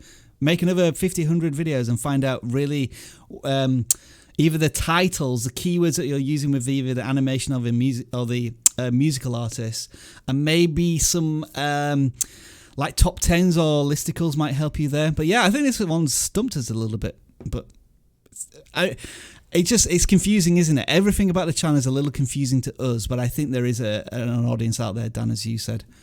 Yeah. We'll move on. And sorry if we've done you a little bit of a disservice there, but that one was a bit of a tricky one to audit. All right, what have we got next? Panda. So we were already down with them, and I'm not really one of. Not really. Oh, hang on. You see, if you'd photoshopped us onto the dog's faces or something, or like put a vidIQ logo down there or something, or that would have helped. It just hasn't quite pushed us over the edge there. Another bit of housekeeping I just wanted to mention as well. Of course, we're here today because it's Valentine's Day and we love you and we're giving you this special extra live stream. And because of this, we're also offering you a 30% discount on vidIQ. All of the tools and the Academy in the next day and a half. If you subscribe to one of those paid tiers, you get 30% off for the next 3 months. So do make sure to check that out. Let's go pick some more channels to audit. We're going to have next, it is 181. Oops. Let's see if we can key that in correctly. A commentary channel. I'm going to guess it's gaming commentary. Let's have a look. Emerald Talks. Oh no, it's movies, video games, and more. Okay. Oh, hang on. I'm intrigued to see this disclaimer. Is this going to be a copy disclaimer? Five Nights at Freddy's.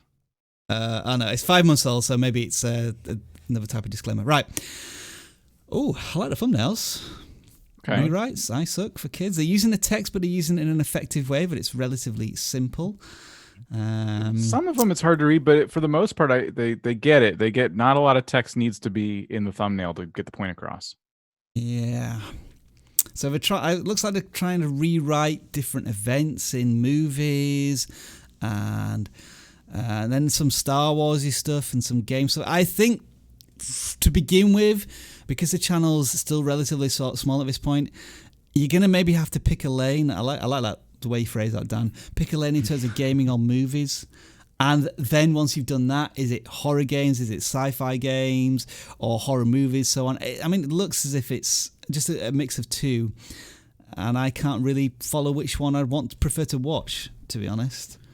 Yeah, it's a little bit all over the place, and some videos have more views than others, and this is a channel that could capitalize off some tentpole events with maybe a new game or movie coming out. Yeah. We should did a little bit with Rise of Skywalker when it came out. That has more views than anything else, comparatively speaking. There, right? But yeah, it's a little bit. I would start working on niching down. I don't know how many videos are on here. Have they started relatively recently, or no? They've gone for a while. In the last year, and then in the last 6 months, 8 months, have been niching down to this topic here. We're getting all types of super chats, man. I'll tell you that. Pizza. We're going to be able to eat a lot of pizza for you going crazy again. Yes. So it's video essays of your favorite movies and video games. So I'm not really seeing the video essay aspect strongly, I would say. You'd almost have to watch it to kind of understand. Yeah, it is.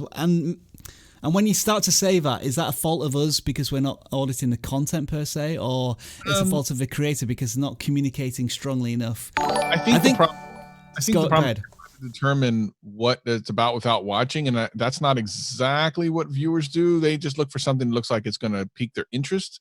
So while we're trying to get an overall feeling for what kind of content they're doing, a lot of viewers are just looking for something that makes them want to click it, and then they figure out, okay, this is either good or not. And then they may come back and go, okay, well, based on that last video I watched, would I watch anymore looking at this? Yeah. Hard. This one's hard, though. Yeah, and I guess maybe the topics are... I mean, there is some recent topics, but is Anakin Skywalker still the chosen one? Is anyone really considering that as something they'd want to find interesting or search for 15 years after that trilogy of films came out? Friday Night at Freddy's... massively oversaturated market 2 or 3 years ago, trying to break into there. I guess when I'm looking at a channel of this, I always go back to that original question of why should I watch you? What makes you different to other game or movie channels? And I'm not seeing that strongly enough yet in the content. I think the thumbnails are already of a good quality and getting there. But I'm not really sure what I'm getting myself into, I think, for a lot of the content. Yeah, I agree. And again, maybe we've done a little bit of disservice of not understanding the channel. But again, maybe that's because the creator is jumping topics a bit too much. Ghostbusters, Star Wars, Nightmare Before Christmas, Star Wars, Friday Night at Freddy's. What am I going to be getting on a week-to-week basis? And I'm never quite sure. And the likes to dislikes ratio, although there's not that much engagement, to be honest. I think it might be one person who's disliking everything.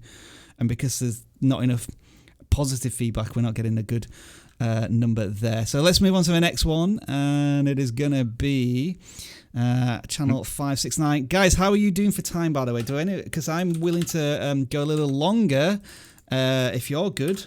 And I'm good. Not too much longer. Personally. Yeah. Travis, are you good? Or are you needing some food? I got a little bit of time. Okay. We'll see if we can go on for a little bit longer. And we're looking at Derpy Alec iOS. The word derpy just gets me every time. I like the way you spelled it. Yeah. Derpy Alex iOS. Is this about how to iPhone tutorials? or is that your surname? And I'm just getting it completely wrong. I don't know. I think it's Fortnite on the iPhone. That's my guess. Yeah. Oh, that's a good shout. 2,500 subscribers though. We're sort of ignoring the actual success of a channel here. Videos getting a few hundred here and there, so he's already got a community building within a Fortnite competitive channel genre. Is doing pretty well. Live streams here, 2 hours long, getting 400 views. That's pretty good as well. Thumbnails could probably do with a little bit of work. They are all over the shop, I would say, in terms of quality. I mean, there's one down here which is nice and well done, and then there are ones where I think he's trying to put more effort into a little more creativity, but they're just not working yet. Dan, I've run out of things to say about a gaming channel. So what the thing about this channel that's just blowing my mind is that I look at the thumbnails and I go, time for custom thumbnails. But I mean, you're doing some customization here. But yeah, I think since your content is already getting views, it looks like your live streams do very well. Does not hurt to go back in after let's say you don't put a thumbnail on your live stream, you just hit live. Doesn't hurt to go back in and give it a thumbnail, because people do tend to go back and watch those sometimes. So that would be something you can do. When you're not doing a live stream, like the latest video, doesn't look, unless it was a minute-long live stream, it looks like you have a pretty cool thumbnail there. Kind of bright. The background and the foreground are fighting a little bit, but that's a nitpick. Some of these thumbnails on the videos that are not live streams are pretty good. So yeah, it's interesting. I like that you niche down. I will say that. Fortnite, iOS. Fortnite I got from the character in the banner. iOS obviously from the banner as well. So pretty interesting there. Best Fortnite mobile montage. Congrats on over 1,000 views there. Okay, so something that we do need to maybe query a little bit is that the highest view videos are not close to our subscriber count. So interesting. Is there something going on there a little bit? And we're just asking the question. We don't know if there is any sub for sub going on there, but it's curious how you've got that many subscribers. But having said that, I mean, we go back to the videos every day, and they're getting a few hundred views, which seems to suggest that, yeah, maybe, and the engagement's there as well. But you're not having a breakout video as such yet. I would say for a channel with 2,000 subscribers, the view counts are pretty healthy. Yeah. So all right then. So that's a little bit of advice there for Derpy Alec iOS. Rolls off the tongue, that one. Did you say we got some more super chats that I should quickly go? Okay, pizza for the delivery for you. He's just crushing it once again with $20, $10, $2, $5. Doesn't even want to send us a message. It's fine, no problem with that. And DIY Tech Bros, 9 Norks, Nox or whatever they are.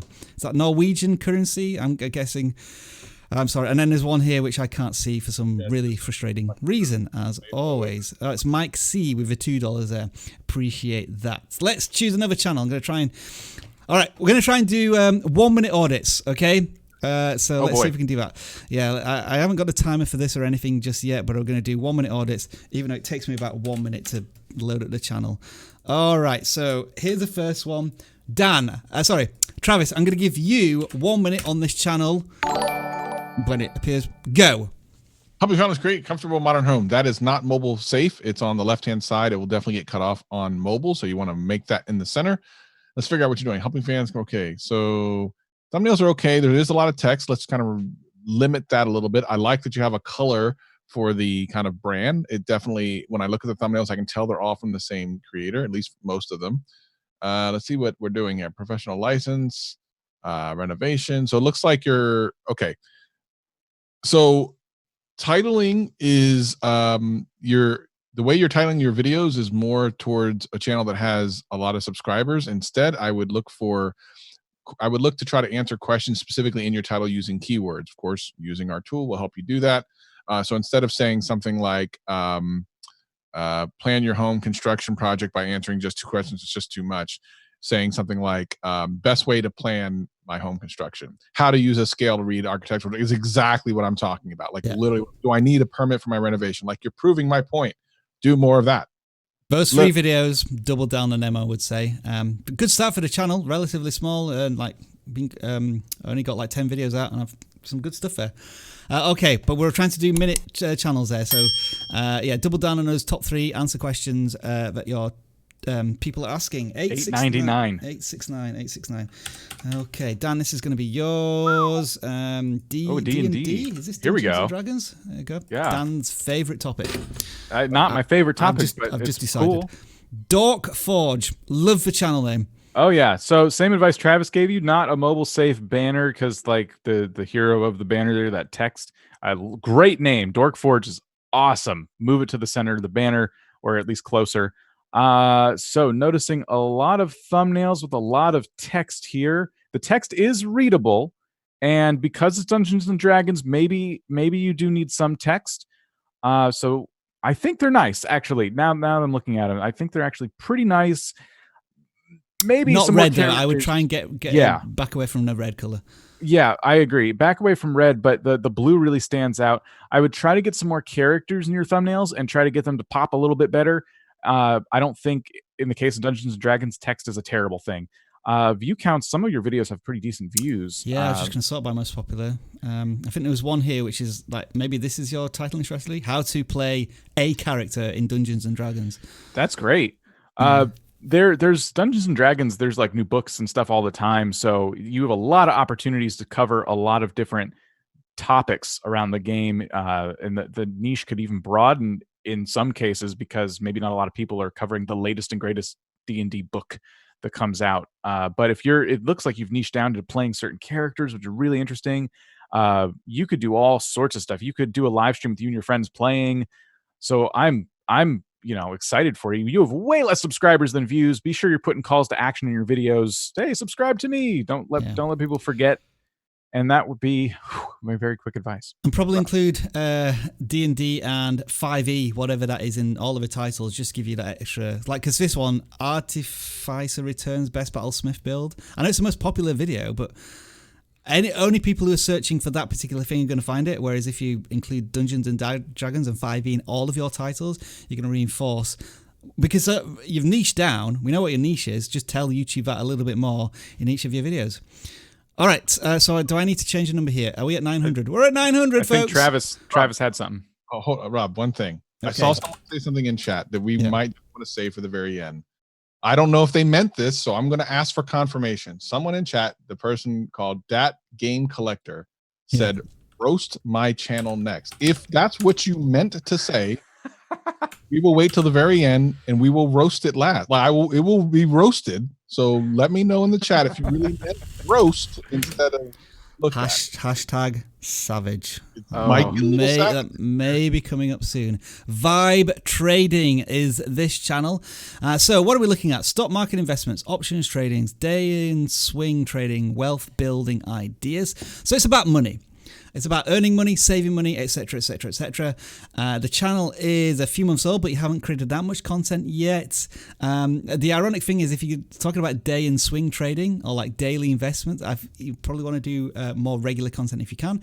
Although you started doing that in the last week, I can see. Again, as Travis and I've said a lot, if you're talking about money, get those financial figures and savings and how much you might be able to earn or raise or save in the thumbnails. Travis, this guy, you're right. Travis, this Tesla stock is flying high, and Tesla YouTube videos are doing very well. Yes. Now, give us a figure or give us a graph. Shows like 200% in 3 months. Like, indicate something that tells me why Tesla stock is flying high, rather than just repeating it in the titles. Try and get away from text and move into numbers and green arrows, red arrows, graphs up, graphs down, that type of thing. This one actually is interesting, this thumbnail here, that one. But I would just like zoom in a lot more in those monitors to really show off like how you trade every day, because I think that's interesting. But this one here, how to trade top 3 stocks for February. Get rid of the text, show us maybe 3 logos of those stocks and maybe like a figure next to them, like how much it's going to cost or how much that's increasing in terms of value. That's what I want to see from your channel going forward. All right, we'll do one more random channel, and then apparently people want their channels savaged, so we'll do a bit of that in the bonus 15 minutes that we're doing here on the vidIQ live stream channel audits. Right, next. So this is going to be the last one that we're all going to chip in with as a final review of channel audits. Lethal one, coming up to 1,000 subscribers. So congratulations already on building a channel here. What is it about? I'm guessing. I like your banner. Because of a banner, it's something about horror, something a little scary. Maybe instead of putting weekly videos, you could have a value proposition in there. Because is it scary stuff about? Is it like protecting yourself from horror games or horror movies, that type of thing? That's my thoughts. Dan, Travis, what else can we see? A lot of reaction shots in horror games, but sometimes the reactions aren't translating, and sometimes they are. I think with horror games, there's a good market there for putting your face, reacting to something. And one of the ones at the bottom there, you did something to your eyes, which is pretty cool. So yeah, I would say if you're going to do horror games, not a bad way to do it, but some of them aren't translating as well as others. Like the characters and the game, for example, sometimes don't translate well. But thumbnails, there's basic advice there. And I think maybe titles need to be a little bit punched up. Some of them just don't seem to be drawing the views in that they probably should be. Halloween game 2020 gameplay. It's functional, but it doesn't do anything beyond that, does it? And then another one here, Resident Evil, something else. Resident Evil, something else. Resident Evil. It's like, what do you want your audience to watch? A series on Resident Evil or some other random stuff like an Xbox Series Black? Xbox Series X reaction trailer. Because there's just not the volume of content, I think, to jump from topic to topic and have your audience continue to be engaged, because they're waiting like a month between Resident Evil 3 remake playthroughs and stuff like that. But the thumbnails are pretty positive in terms of you're doing a lot of custom stuff and working on them. I was just wondering, is there anything more popular than anything else? 61,000 views. You did something about streaming and capturing, but those were a few years ago.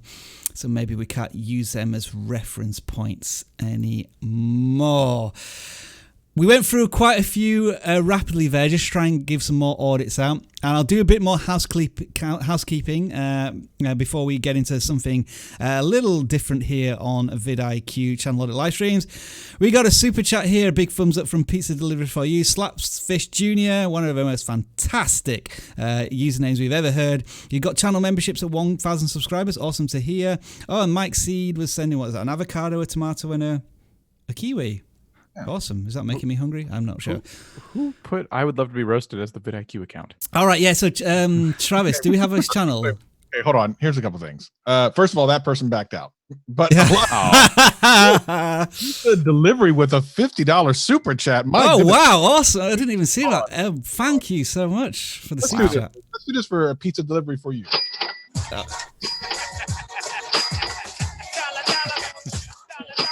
Thank you very much. Yeah. Appreciated. I think I think some people don't know what this is. You have to remember, a lot of subscribers between now and the last time we did this. I will do one channel. We will do one channel, and they have to understand they will gain no knowledge from this. Right. So Travis, get a channel, and I'm just going to do some disclaimers here. So the following is not advice that vidIQ officially endorses. Please do not take this as serious.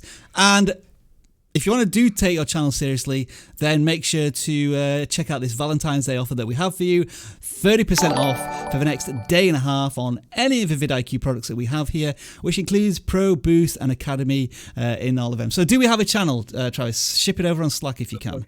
Still looking. Bring him up instead, because I need to go get that person anyway. Let me check. Sorry, what am I doing?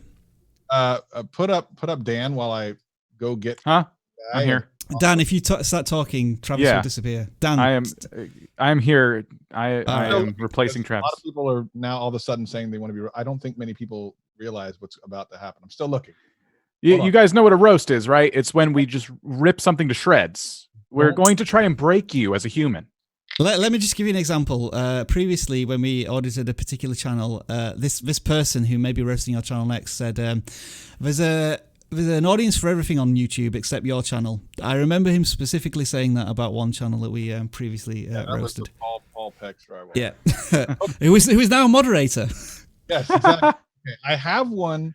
It says, Alex of all trades, please reconfirm in chat that this is what you want. We're going to do one of these, and if you reconfirm in chat, I will go get the roast master and we will do this.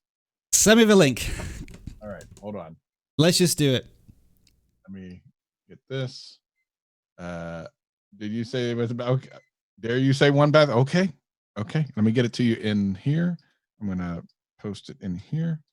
I'm gonna real quick get off camera and then I'm gonna come back. So Dan, strap yourself in for this. It's I'm so ready for this. Unique experience here. Trying to get off camera. I will try and talk so you're not on the camera. Do I need to talk louder? Okay, I don't see Travis on the camera anymore. All right, let's go. Let's put this thing up on the screen. I don't got all this time.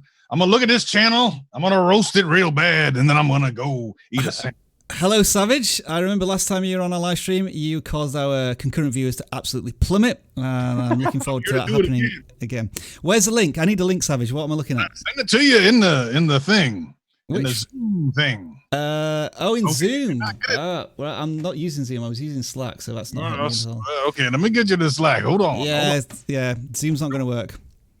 Sure, I'm gonna get it over to you. Just hold on for a second. Where are you at? There you are. I don't know why I let this person in the live stream, so she's just Where are you? There you are. He's a liability. Absolute liability. There you go. We're gonna look at this. All right, okay. Pizza for you for $100 super chat, ladies and gentlemen. Holy moly. I don't know what to say about Pizza Duty except for he's gonna be broke by tomorrow. All right, Alex of all trades here. So let's have a look. Alex of all trades is a genius of none. This dude or person is over here with this YouTube channel. Let me explain something to you about YouTube. Not everybody should be on YouTube. And I'm looking at this channel right now, looking at these video games, wishing that I could see the video games and less of your face. I don't think that YouTube is a place that you should be other than watching other people with the YouTube channels. Now, I hope you take this personally because it's all personal.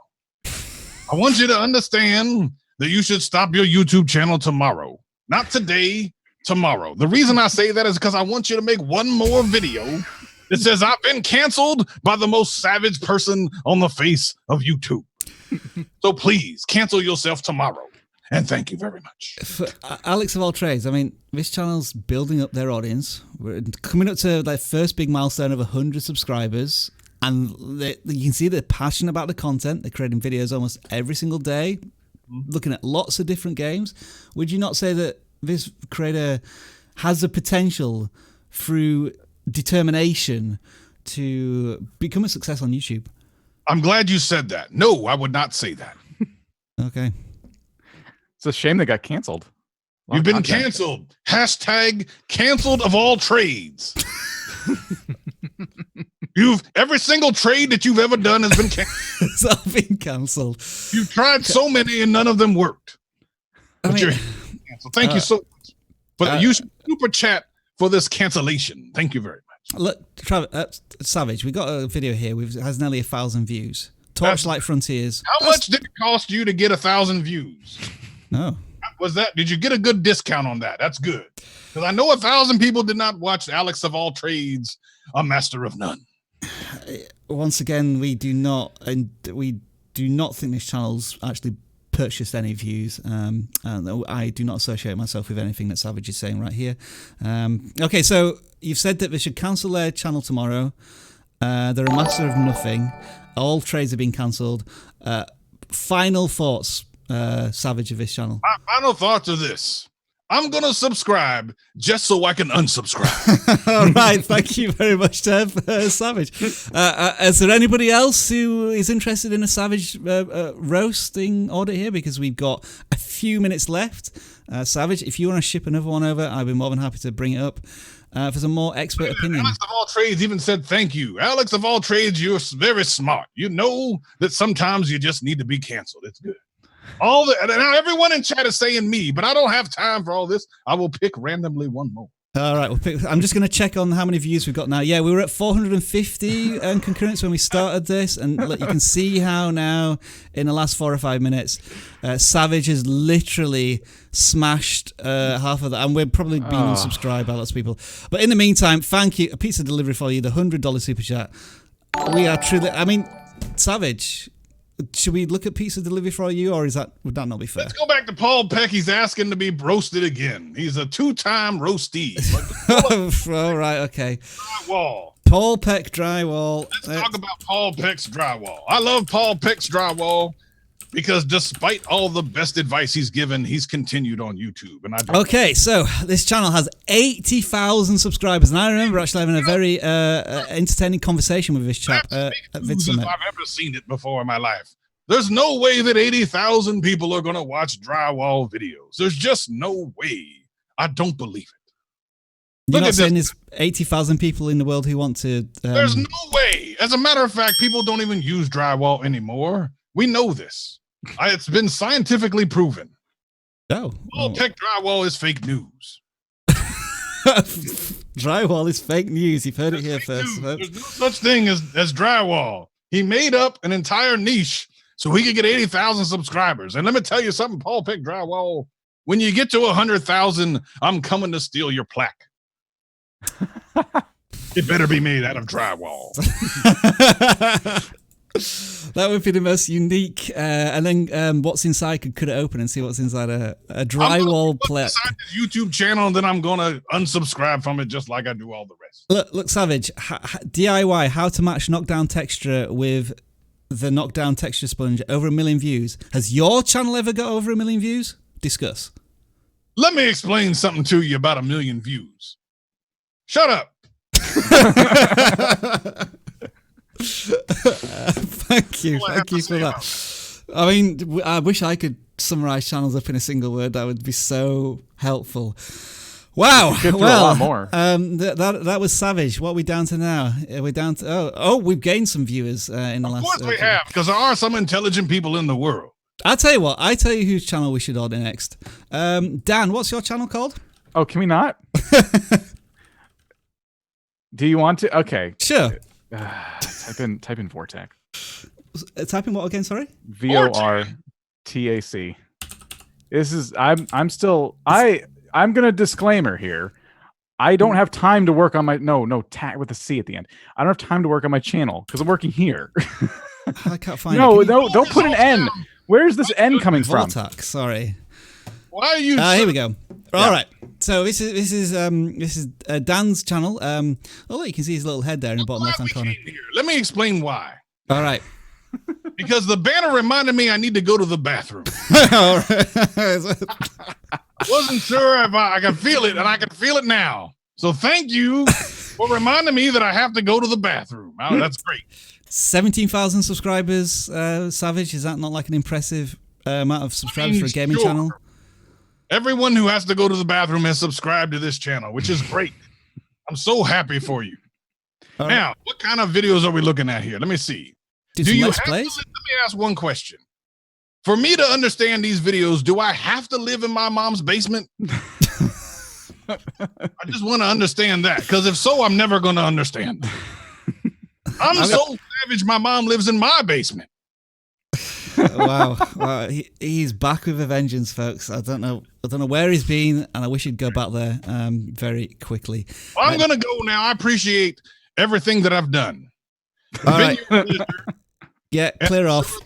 I'm sure that you will have great times next time I come through. Thank you very much. Get out of my live stream. Thank you to Fully Involved Media Group for the $5 super chat there. Polonius with a £2 super chat there, and PB and Slay with the super chat there. Folks, we've had a blast. We've been here for over 2 hours. We love you. We love being part of you being part of a vidIQ community, and it's been an absolute pleasure having you here. We just want to remind you, if you do want to invest, thank you, Travis. Just trying to quickly hide the average sunglasses there. We do want to remind you, if you want to be part of the vidIQ family and community and grow your channel even further with all of the tools in the academy that we have, 30% off right now. A link in the video description, and it will keep you going for 3 months. And we're going to do some shout outs now, folks. So if you do want us to shout out your names in the next couple of minutes, then please do post them here. Dan and Travis, I just want to say thank you very much for going into overtime here on this live stream, but I think it was worth it, because we had in the end How many submissions did we have? We had 922 submissions, and we only managed to get through maybe like 30 of them this week, and we have this problem every single week. However, what I hope is that you've learned something from the diverse range of channels that we've looked at today, whether it be music, gaming, retirement. I mean, I learnt fire as a new thing as a retirement plan. So yeah, thank you to Travis and Dan. Dan, do you want to do some shout outs first for who we're saying goodbye to? Sure. Tech Doc, Abyss, Tech Doc again and again and again. Oh man, some of these names: Kyle Atkinson, Flip Book Boy, Alex Kaboom, Artsy Riblix. What? Riblix? Jay Olson, Mike. Oh nope. Car Master, Budget something or other. Life I think Changer. You're still reeling from your channel being I've had savage. too Dan, much. So, we'll let Travis take over with a few more shout outs. I hurt inside. With Paul Peck Drywall, we appreciate you. Dreams can be real. Artsy, yeah, Riblix, that's what it was. Yvonne Thrifty Rich, we got Quartz, we got Ella and Ada. All right, good to see you, Zombie Freak. Justin HTI, the notorious Pablo, the notorious Pablo. I like it. Perceptor Da, Trident's Edge, and of course, we would never do this without Jay Olson. You have a style and a panache with these shoutouts, Travis. I love it. I'm going to say goodbye to Vegas Fitness One. Also saying goodbye to Artsy Ribix. I don't know who that was. Visit Minecraft, Lightning Neppy, Visit Minecraft. I've said that already. Mike C, The Art of FIFA, OJ Rose, I think that was called there. Tech Doc, Raw, also in the house, and Life Hanger. Folks, thank you, all of you, for joining us here on the live stream today. We don't just do this on special occasions. If you are new to this live stream, we audit channels every single Tuesday, and we'll be doing it once again next Tuesday. So make sure to join us then. It just leaves me to say, as always, time is the most important currency on YouTube, and you just spent 2.5 hours with us, and we hope we've given you some value back in that time. Make sure you do exactly the same thing with your audience when you are creating content. Bye for now. Wave awkwardly. We got Travis on with a jazz hand, so yeah, keep jazzing, and we will see you all very, very soon. And finally, happy Valentine's Day. Mwah. Heart-shaped thing. Travis is loving it. vidIQ.com/Discord. Thank you for the final plug there, Dan.